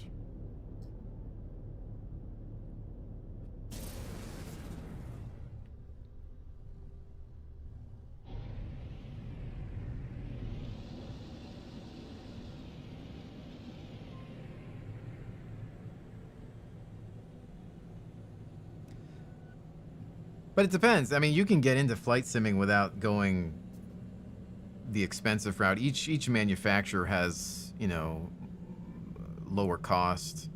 Like the Thrustmaster also has a set called the T16000, I believe.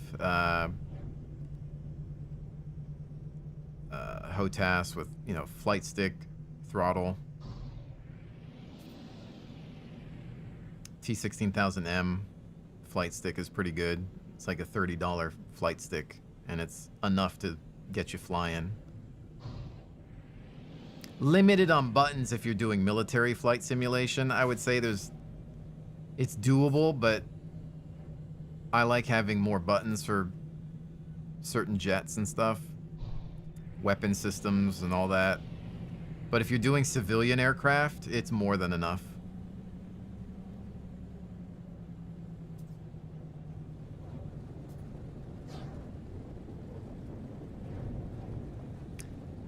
I'm not using them here. This game, I don't even know if this game actually supports HOTAS.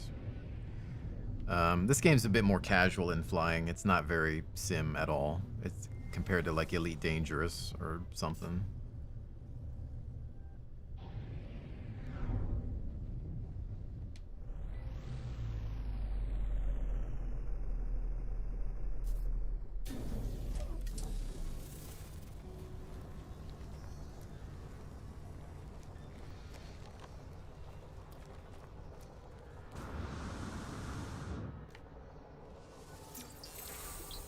Logitech also has their stuff. Like the Logitech bought out the company SideStrafe, and they have their versions of flight equipment, which is pretty much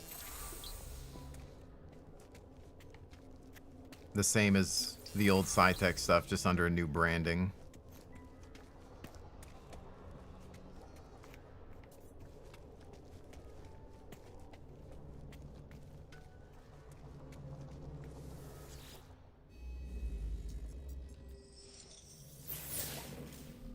As I approach the structure, I feel that same burning sensation in my eyes. There is nothing to read, and yet I am more aware of these words than anything I've ever known. The Traveler. Sin. The Traveler found a way, they always did. The first drone screamed when it was cut open. Within the shattered memories of Sentinels, the Traveler found the glyphs they needed. They passed through the gateway, emerging before they found before the face of omnipotence. The Traveler asked the Atlas how many worlds were left to visit. They had seen so many in their life, they did not wish to die before they saw them all, and the Atlas answered. More than could be seen in any lifetime, it was impossible to explore the universe before the Traveler died. I am filled with the knowledge of an ancient traveler. I see the glyphs in my mind, another piece of the code. I think of the Atlas. I have encountered the name many times in my travels, yet its true nature still eludes me. The vision fills me with fear.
Radiation protection falling.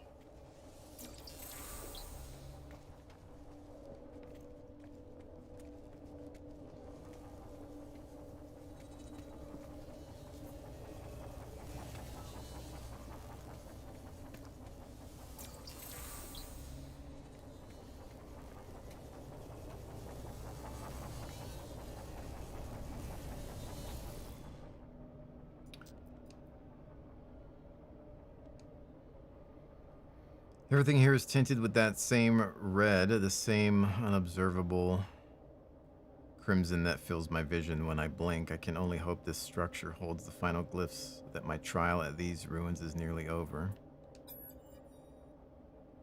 The Traveler, a purpose. The Atlas told the Traveler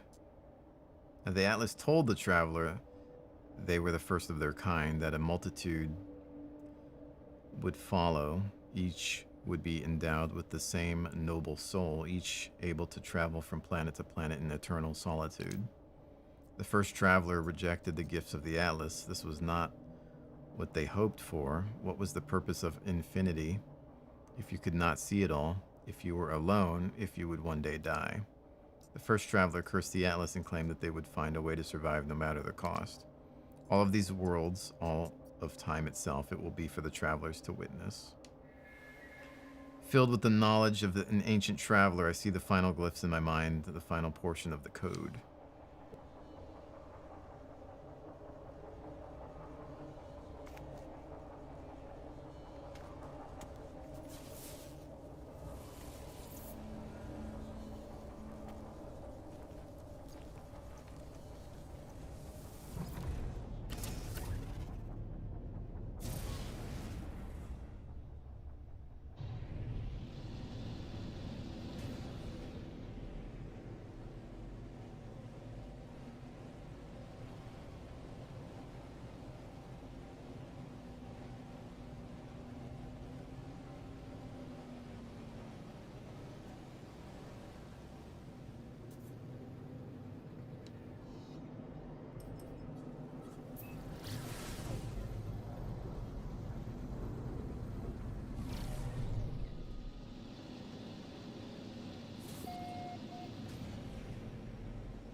Traveler anomaly confirmed.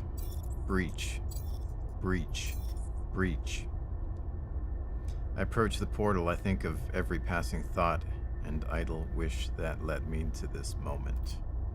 Within this gateway, I might find Artemis. I might find the source of the Sentinels. I might find a whole new universe. But it is more than this.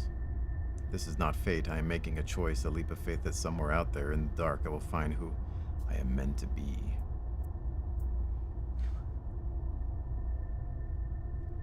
Your first portal, literally Stargate. Stargate. I step forward not knowing what I will find on the other side, but I feel it deep in my heart, the call towards a deeper truth. This will be the start of everything.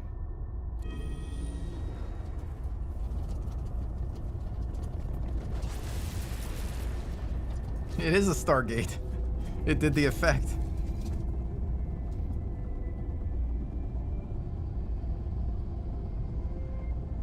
Locate and activate a portal. Dun dun dun dun dun dun dun.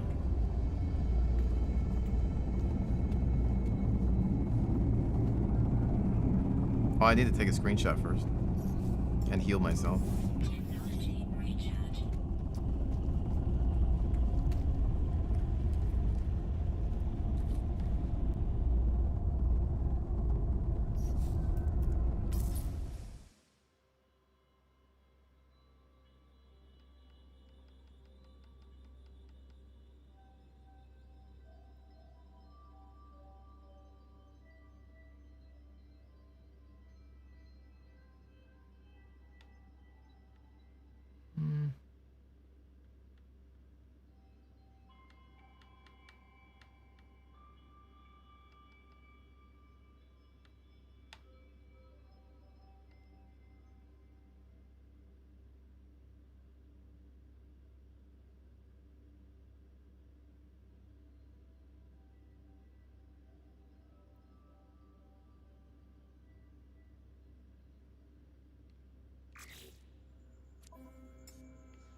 No, it's daytime.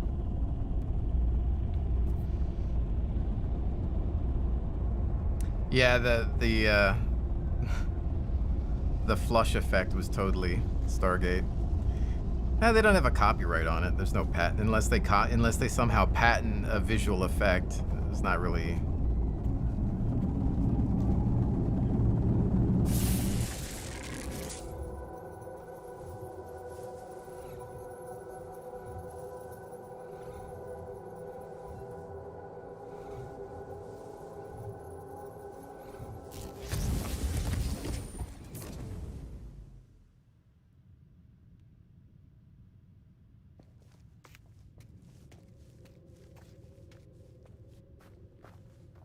Warning.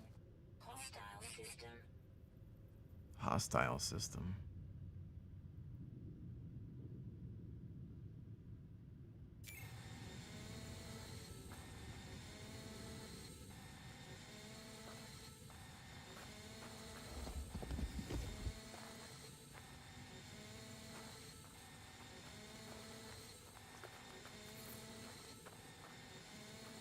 This seems bad. Uh-oh.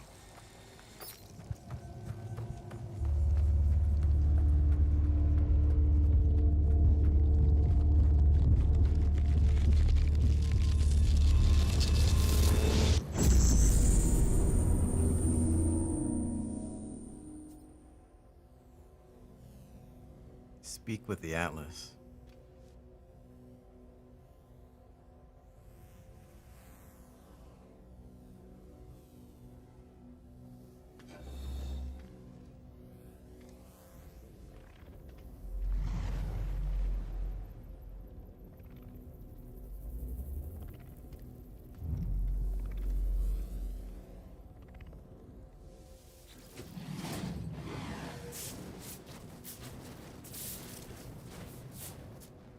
text blinks before me. It awaits input. Hello, world. An audio recording plays, echoing out across the vast interface. We were once travelers. We once aspired to more than dirt and dust. The audio clicks. Time passes.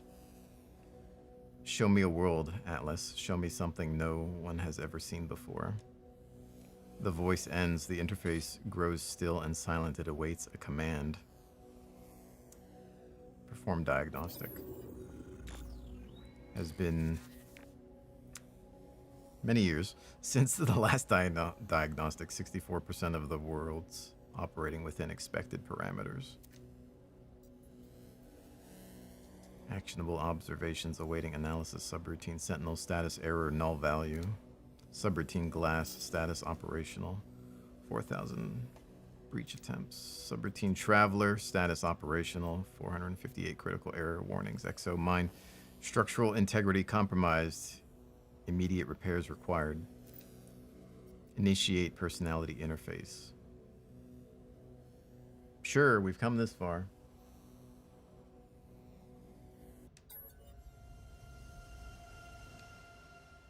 Traveler.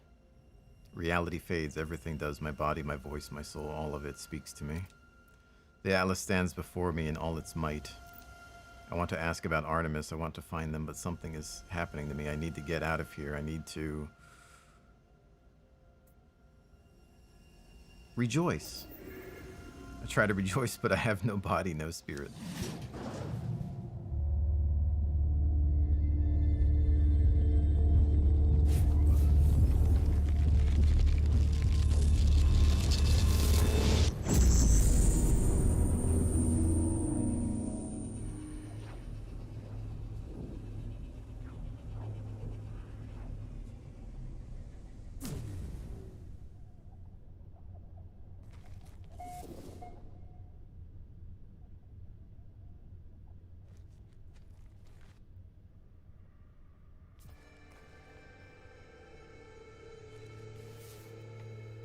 Radiation protection falling.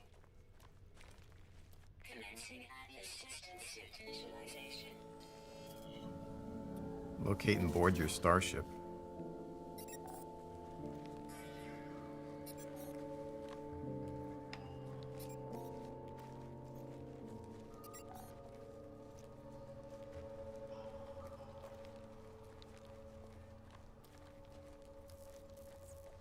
I think we're on planet Fortnite.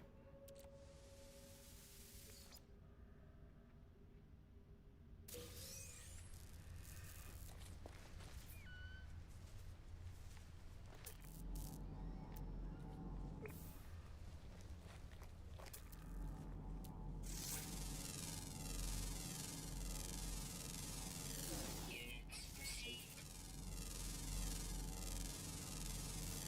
Units received. Units received.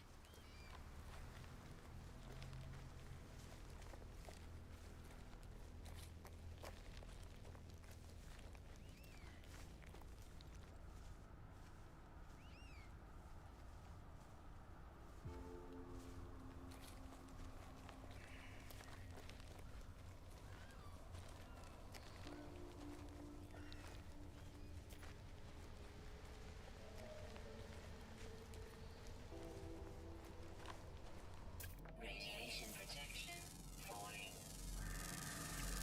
Units received.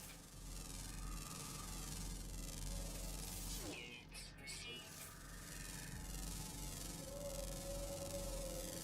Units received. Units received.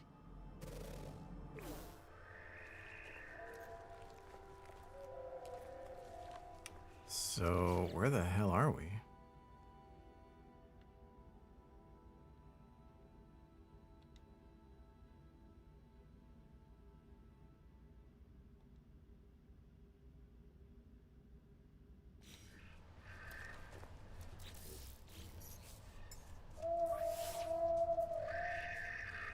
Technology recharge.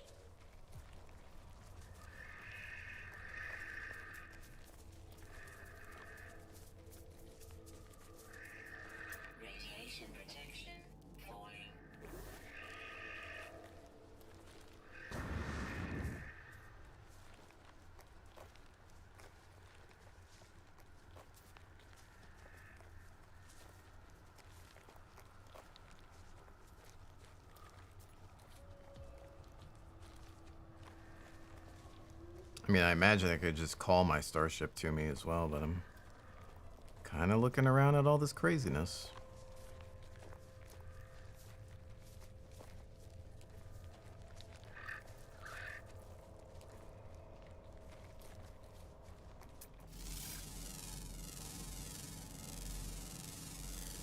Units received. Units received.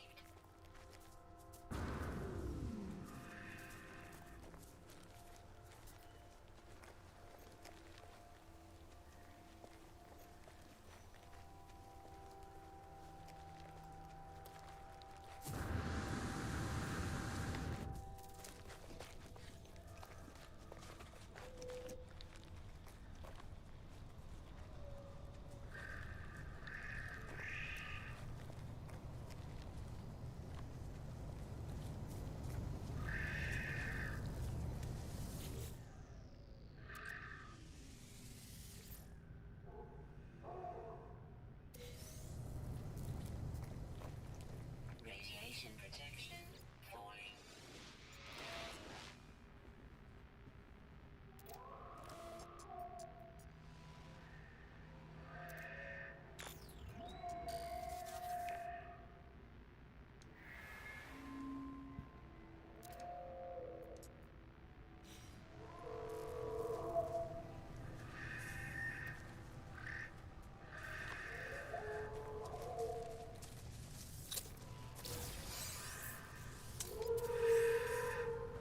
I got an Atlas pass.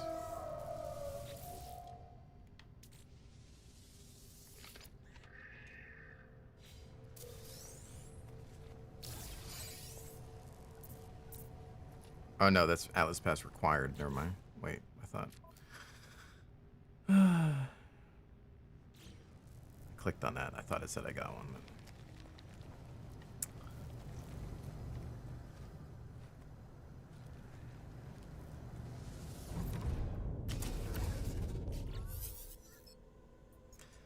I escaped to my ship, glad of something familiar in this strange world. Where has the portal taken me? I was caught in the gravity of that infernal machine, not strong enough to resist. It identified itself as Atlas, the entity so many worship and fear.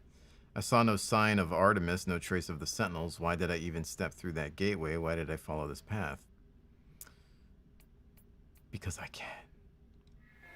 Is that true, or is it just a lie I tell myself, the kind of thought a noble person might have? Artemis was in need of assistance, but did I really risk my life? Just for them, there is something more, some other yearning. As I stare at the console, an opportunity presents itself once more. There is an inbound transmission emerging from a location on this very planet. You are not alone. The signal appears to be coming from this very system, using the same words that led me to Artemis so long ago. Could it be them? Did Artemis meet the Atlas as I have?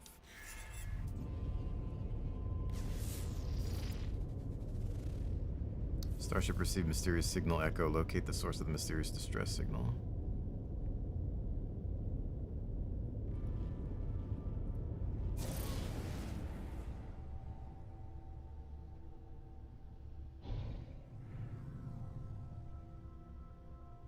Cyberdyne, hello. Time I saw the portal. Oh, yeah. Did it take us to a new... an alternate, like...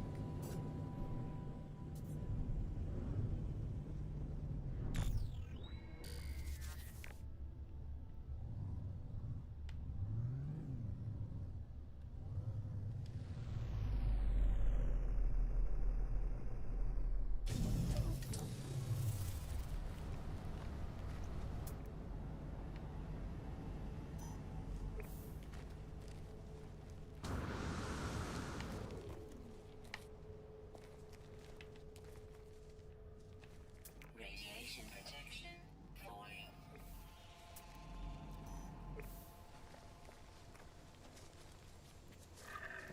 You'll find out. I figure.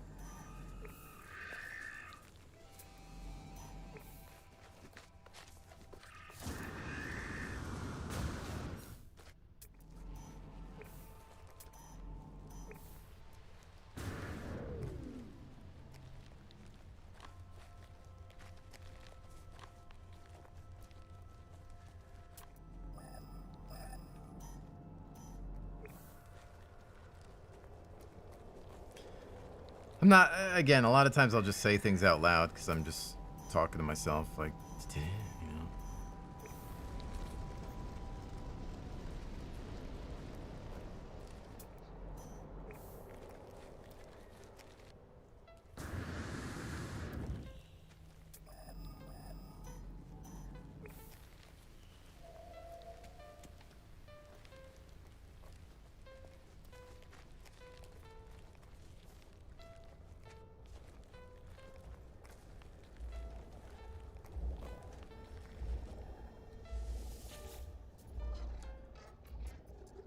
Hologram appears, it's Artemis, but there's only silence, the slow pulse of cosmic noise in the signal.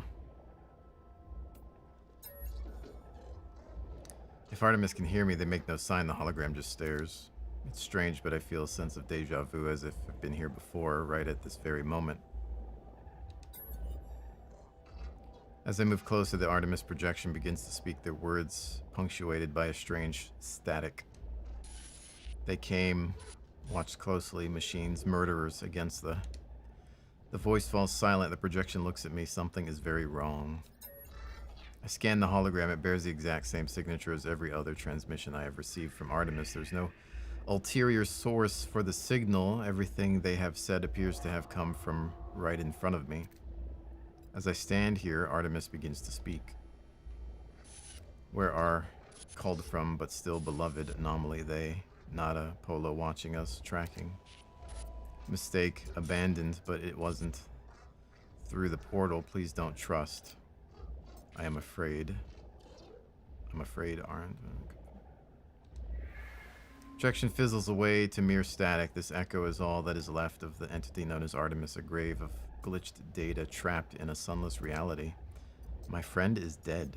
Perhaps they were never alive. I must tell Apollo what I have seen.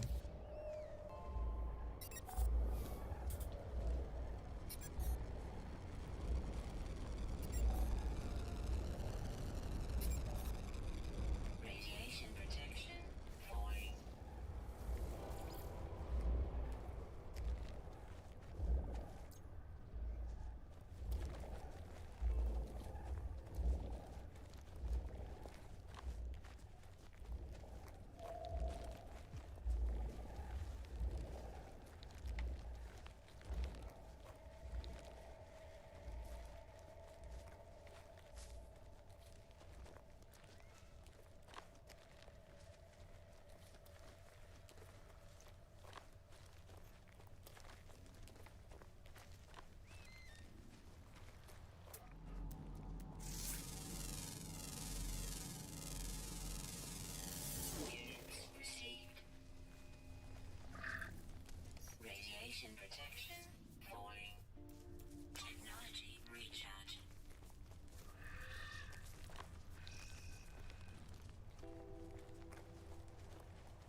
I mean, those terminuses are usually like big towers. You'd think I'd see it somewhere nearby.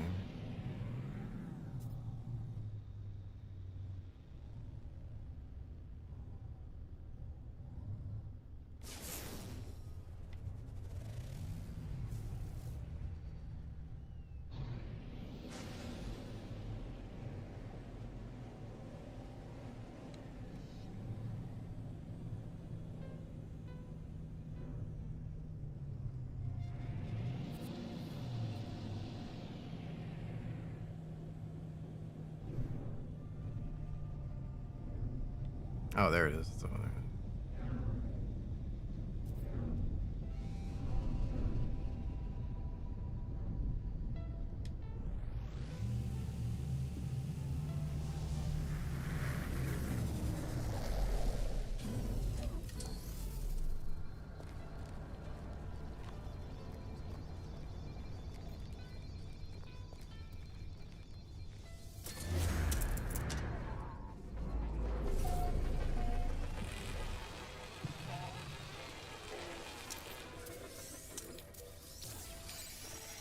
Radiation protection falling.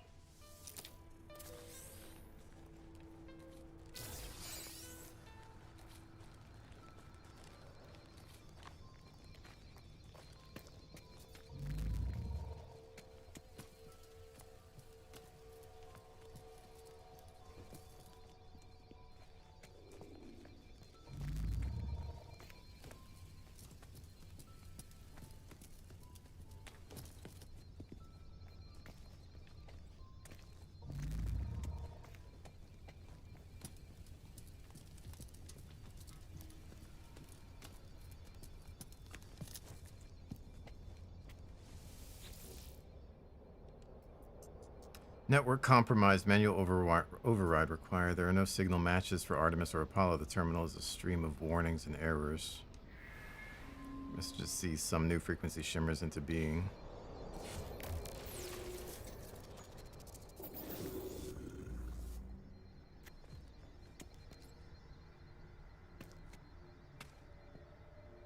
Null hollow projection.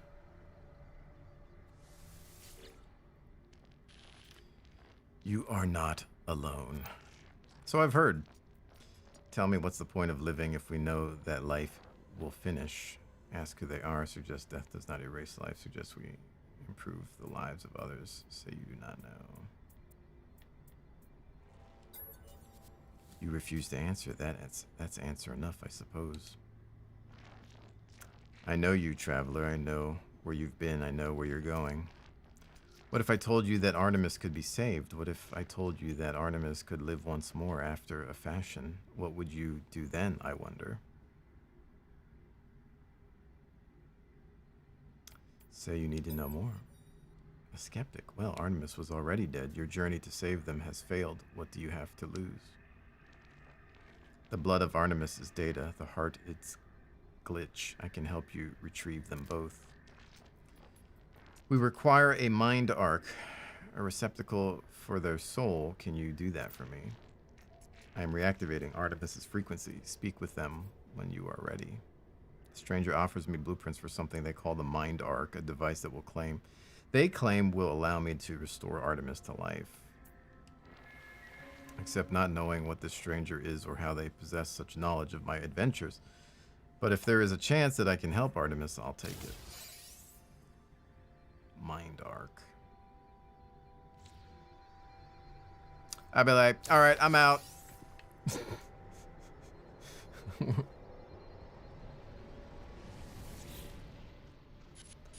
Are you? Artemis repeats these two words endlessly, unable to see my face or hear my voice. I must craft the mind arc before I can help them further.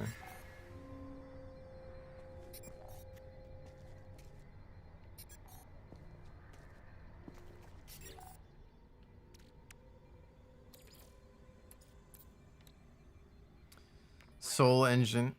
Incoming storm. Wiring loom. Glass. Radiation protection falling.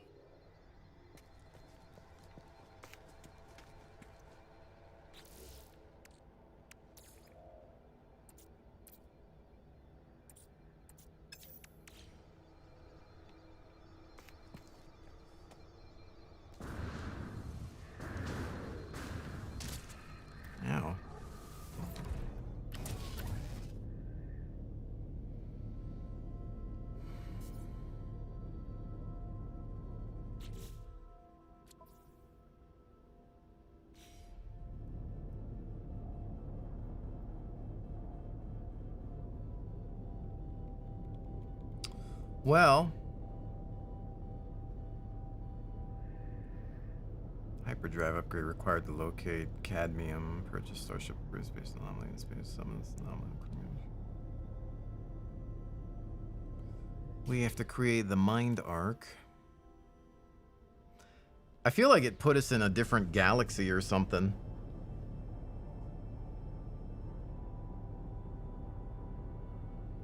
And this is kind of all leading up to traveling to different so on and so forths.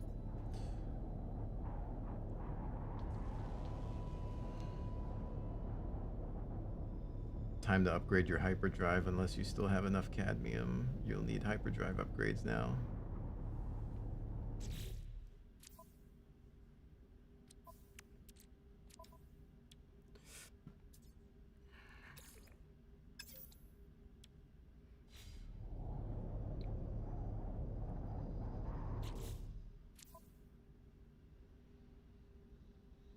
Mine cadmium in the galaxy map. Search for the red solar. Search for a red solar system. Access the galaxy map with warping to a red system requires the cadmium drive. Hmm.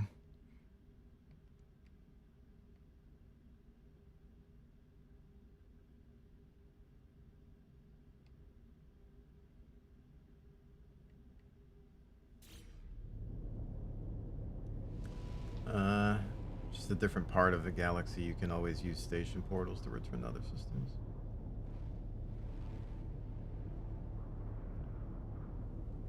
Interesting.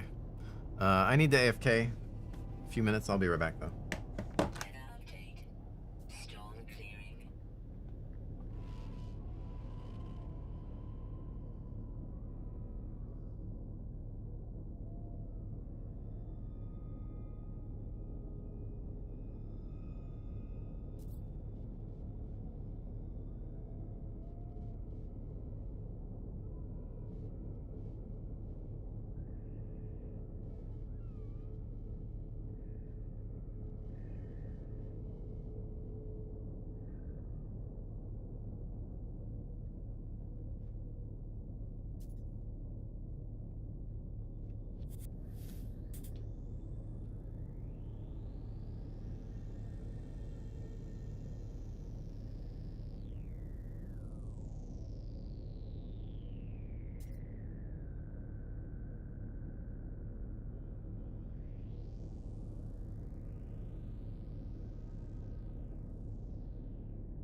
Alrighty. Streamer AFK spam your general patents. I think you're the only member.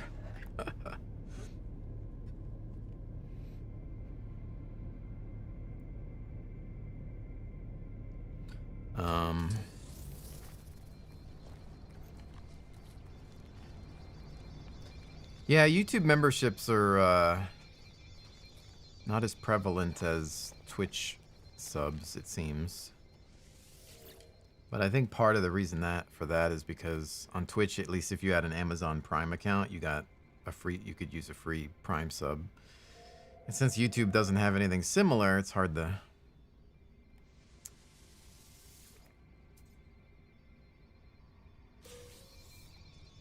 Radiation protection falling. Units received. Wait.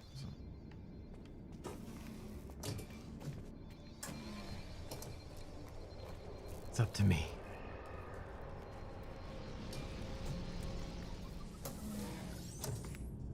I kind of wish that at least the YouTube membership would provide ad-free viewing, like on Twitch, to provide like a nice concrete benefit. Because, you know,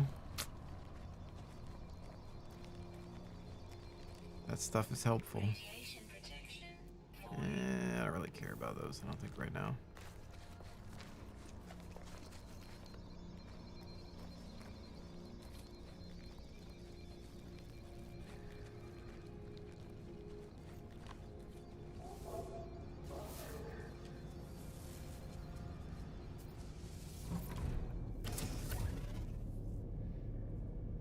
So I need, I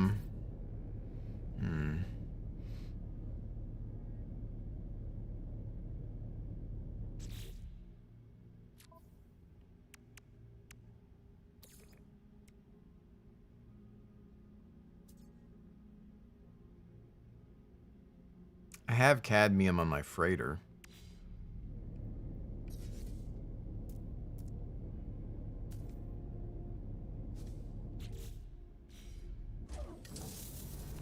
I think.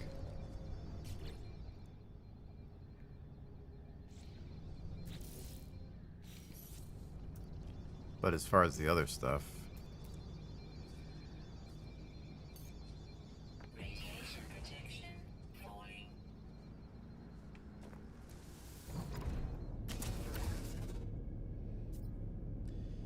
you did not try the campaign of Halo? Was trying to find some videos. It runs terribly. It was like the second I got to the Halo, it dropped to like 40 FPS. And so therefore I said that I was gonna wait for the game to maybe get more optimized, because it just runs just so bad at the settings. You know, I had everything running at like mixture of high and medium, and it was just running terribly. So I'm gonna wait.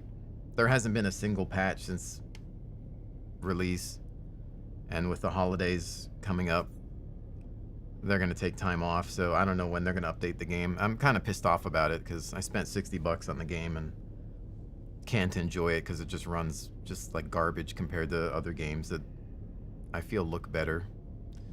It's not a bad looking game, but it doesn't look as good as a lot of other titles that have bigger open worlds and whatnot. So little disappointed about that.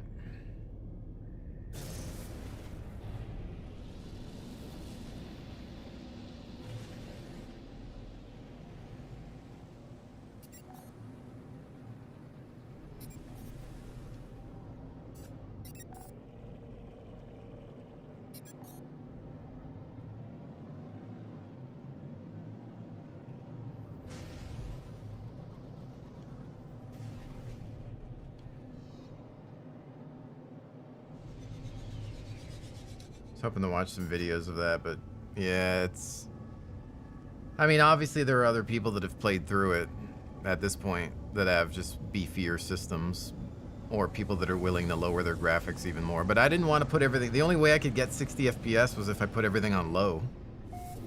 And I don't feel like I want to enjoy the game like that, you know?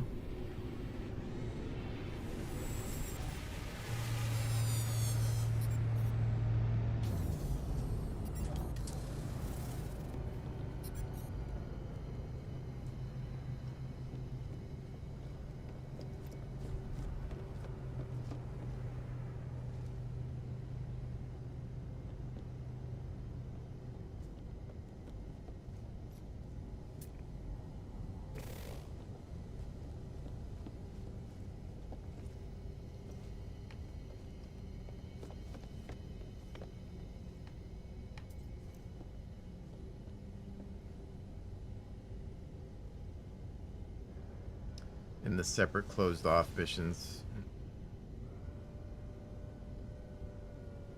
Yeah, the second I got to the open world, the gate opens, FPS goes to like 40. And 40 FPS for me, like when it's an unstable 40, like I'm just not gonna, it wasn't fun. I need to, hold on, I'll be right back again.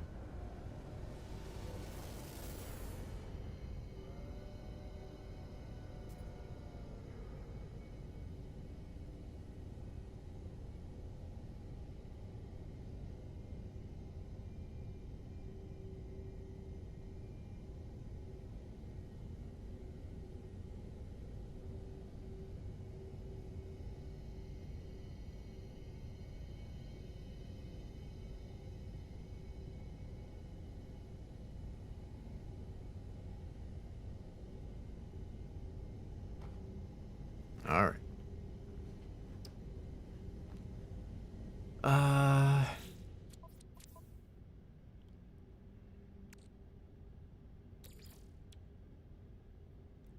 Well, I have cadmium. I need a living pearl. I wonder if I can buy some. I know you can find them like on water planets, but I wonder if...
Quagmire planet. All right.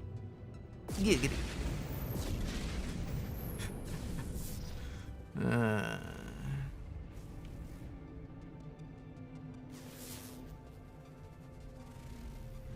Forsaken planet.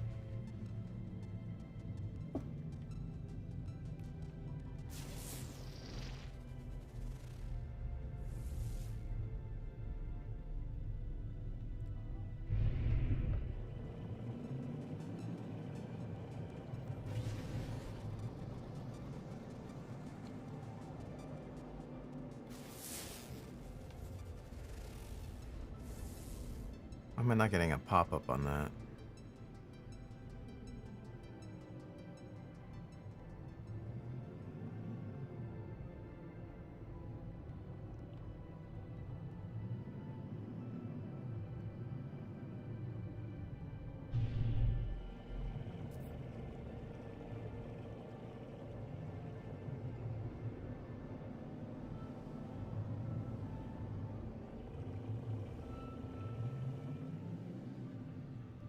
Distress signal detected.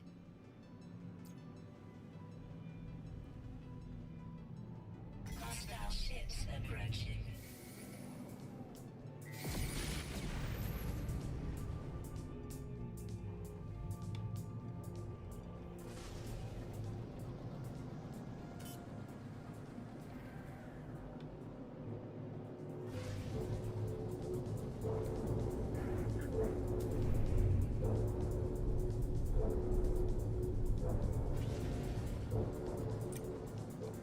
Hostile ships approaching.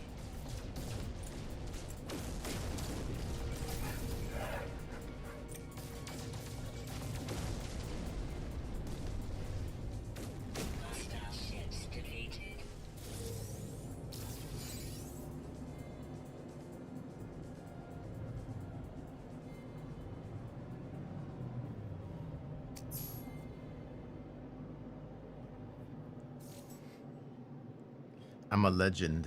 The game said so.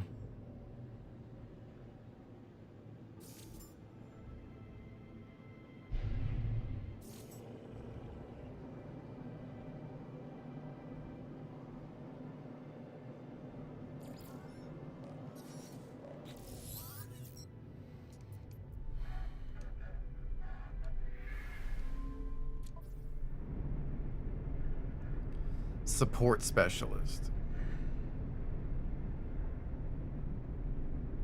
Clumsy drill operator.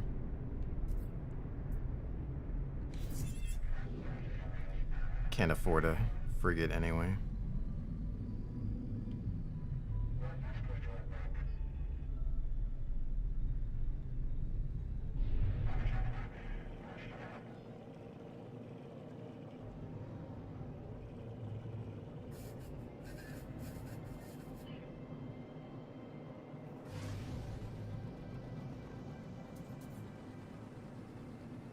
Ledge.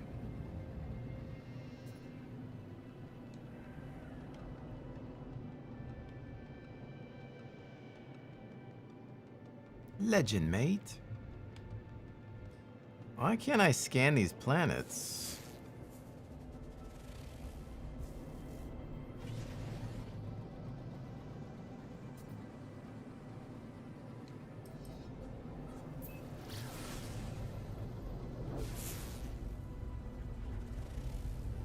Grassy planet.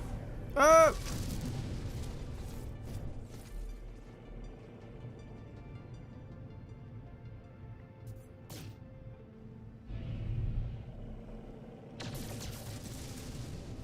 Platinum.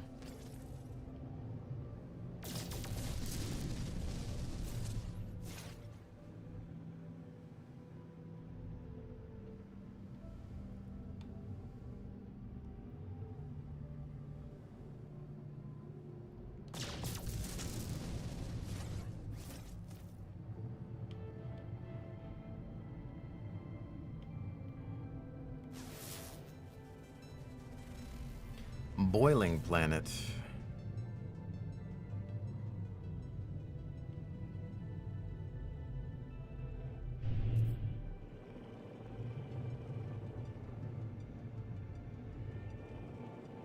Phosphorus. I do need phosphorus for a mission, actually.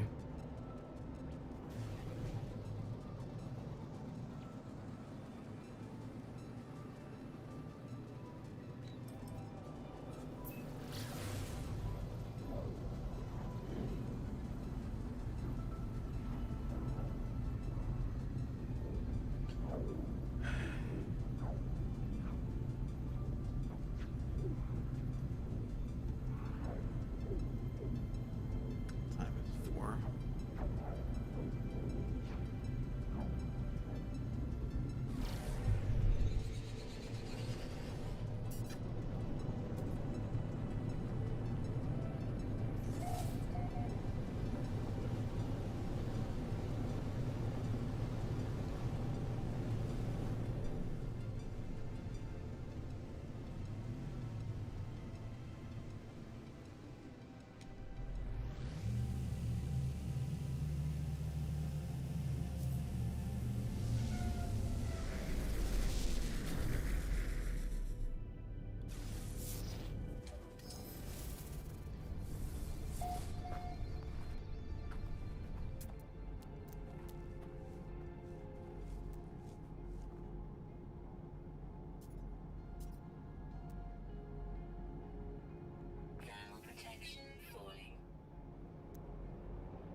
The door was on the other side.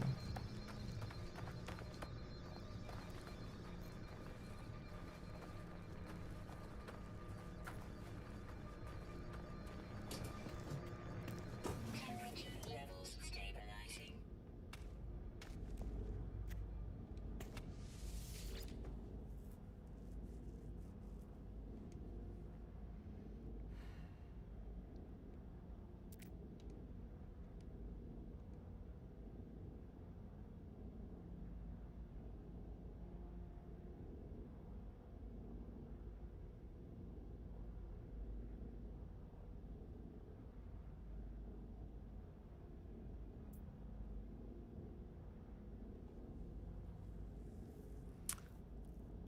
Let's see. 2059.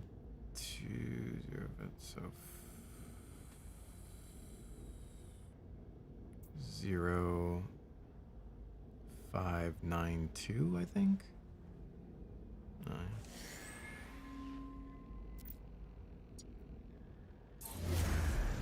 Max is always there to help me out. I tried not to look at the chat that time, but I always appreciate it.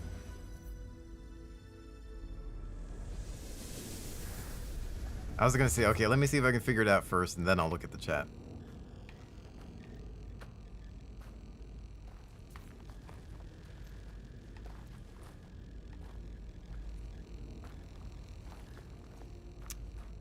Anything else in here?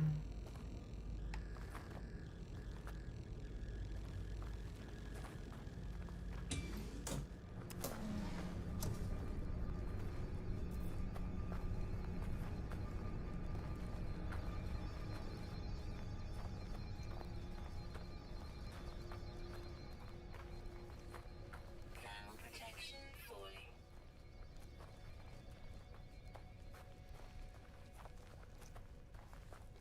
Yeah, that's fine by me. I don't mind the help on that stuff. I don't mind. I'll usually try to figure it out on my own, but then Units received.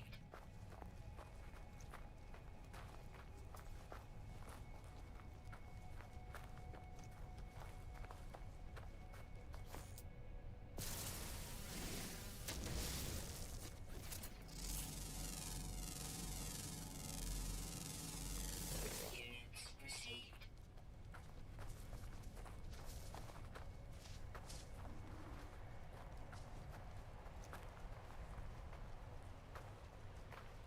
I'm amazed by the amount of different looking plants and rocks and just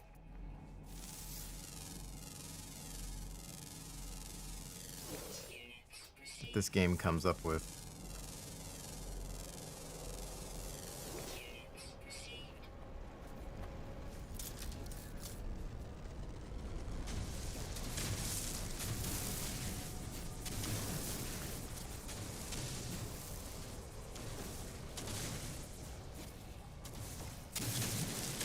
Protection falling.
think I need 250 of that.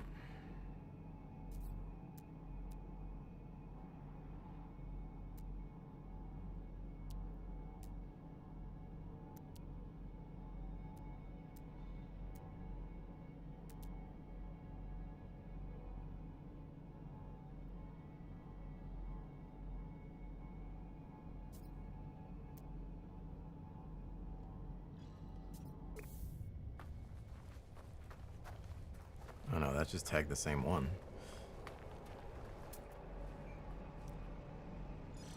There's another one over there.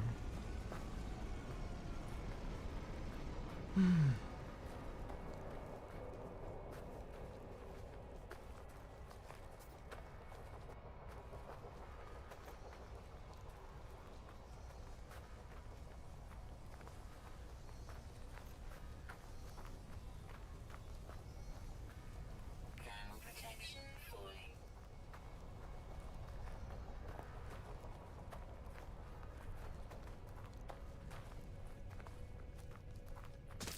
Ow, frack me, dude. Stupid plant. I never see those things.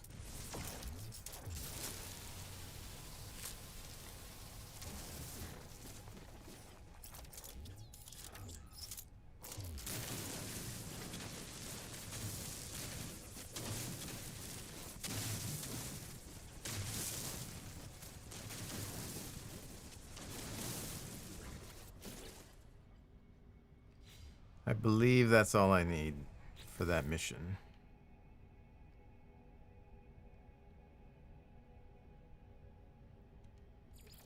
Yep.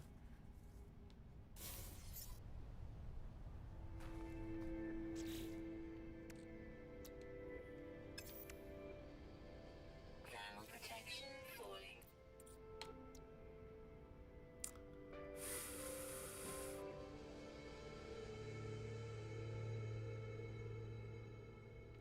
I thought you could... No, you can make glass out of silicate, can't you?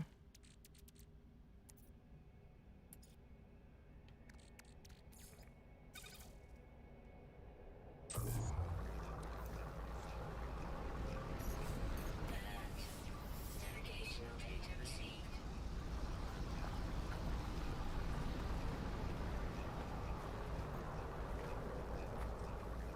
Thermal protection falling.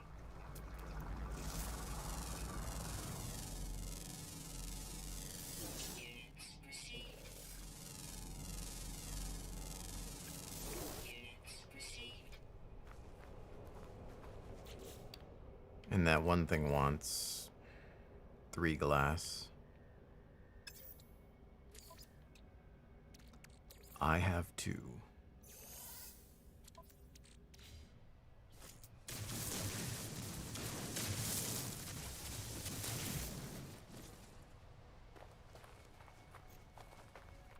How much does it require again?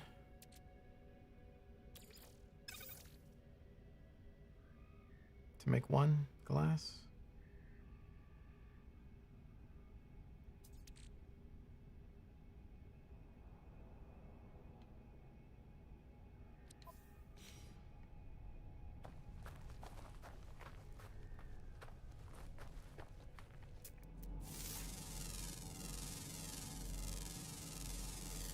Units received.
Tropical planet.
So much for tropical.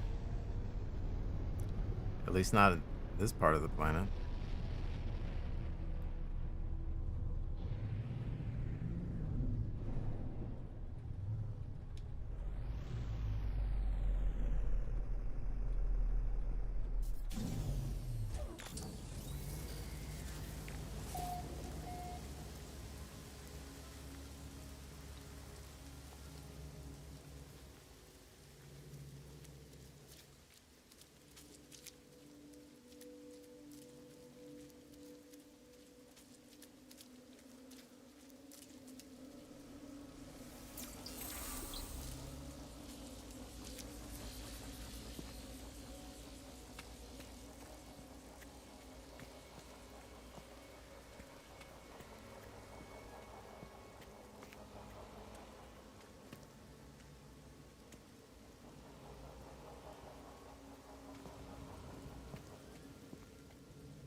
See if we can get some ancient riches from that spot.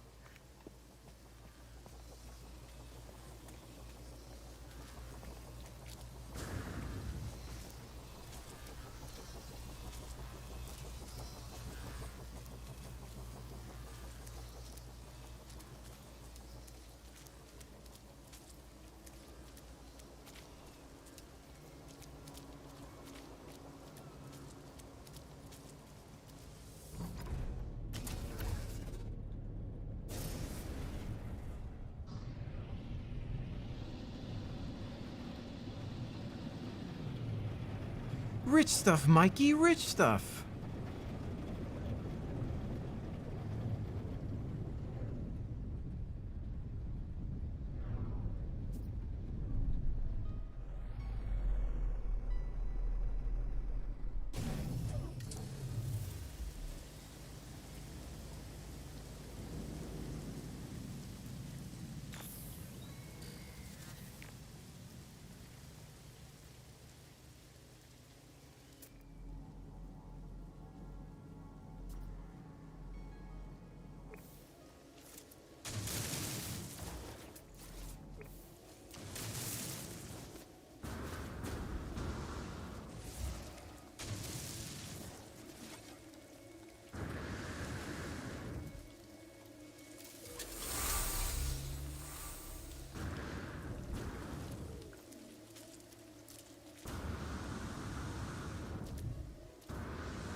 1.4.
I was thinking that there'd be like an ocean around here.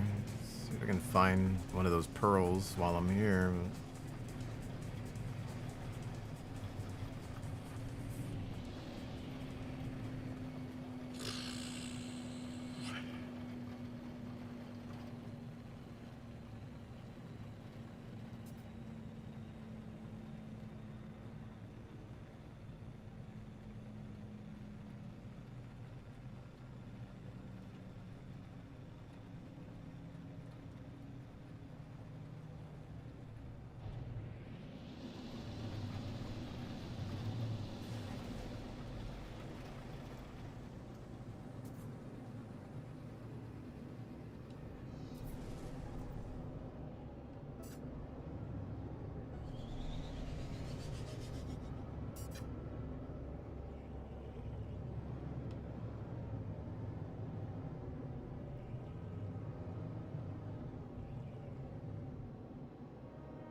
I guess I could go with either a regular or a tech. I mean, at this point.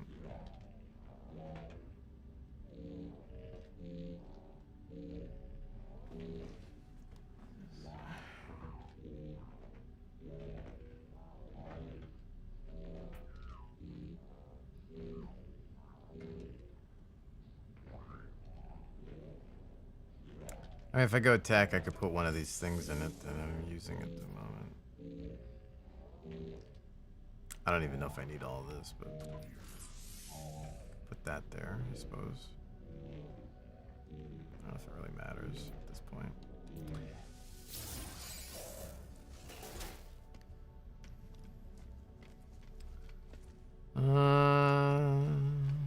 Let's see.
Oh, I have to go back to the other place to sell. Or trade in that mission.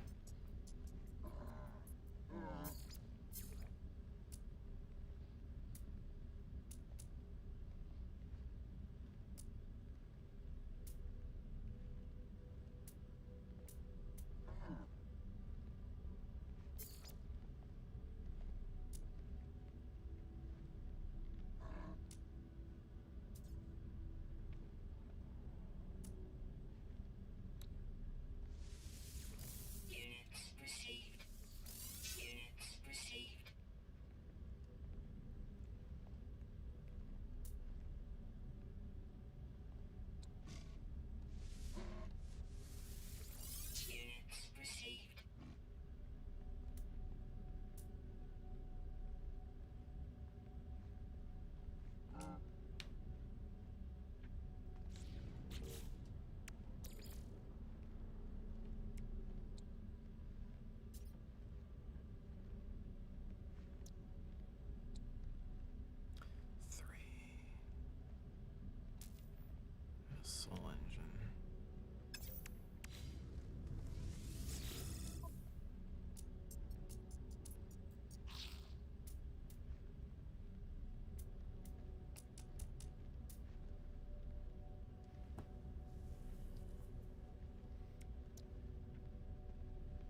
Well, let's see. 451. I think I'm going to call it there, chat, for today. We've got it saved. Plenty of things to do, that's for sure. Quest-wise.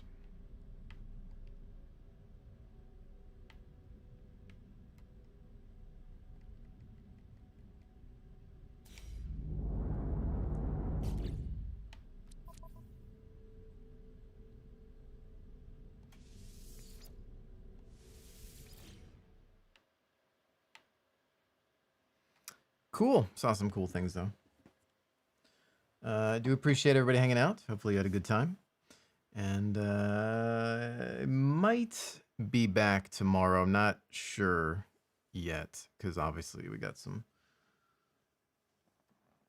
holiday shenanigans coming up. We'll see, though. I'll try to get some streams going if I can. But other than that, again, appreciate it. Thanks for sticking around. And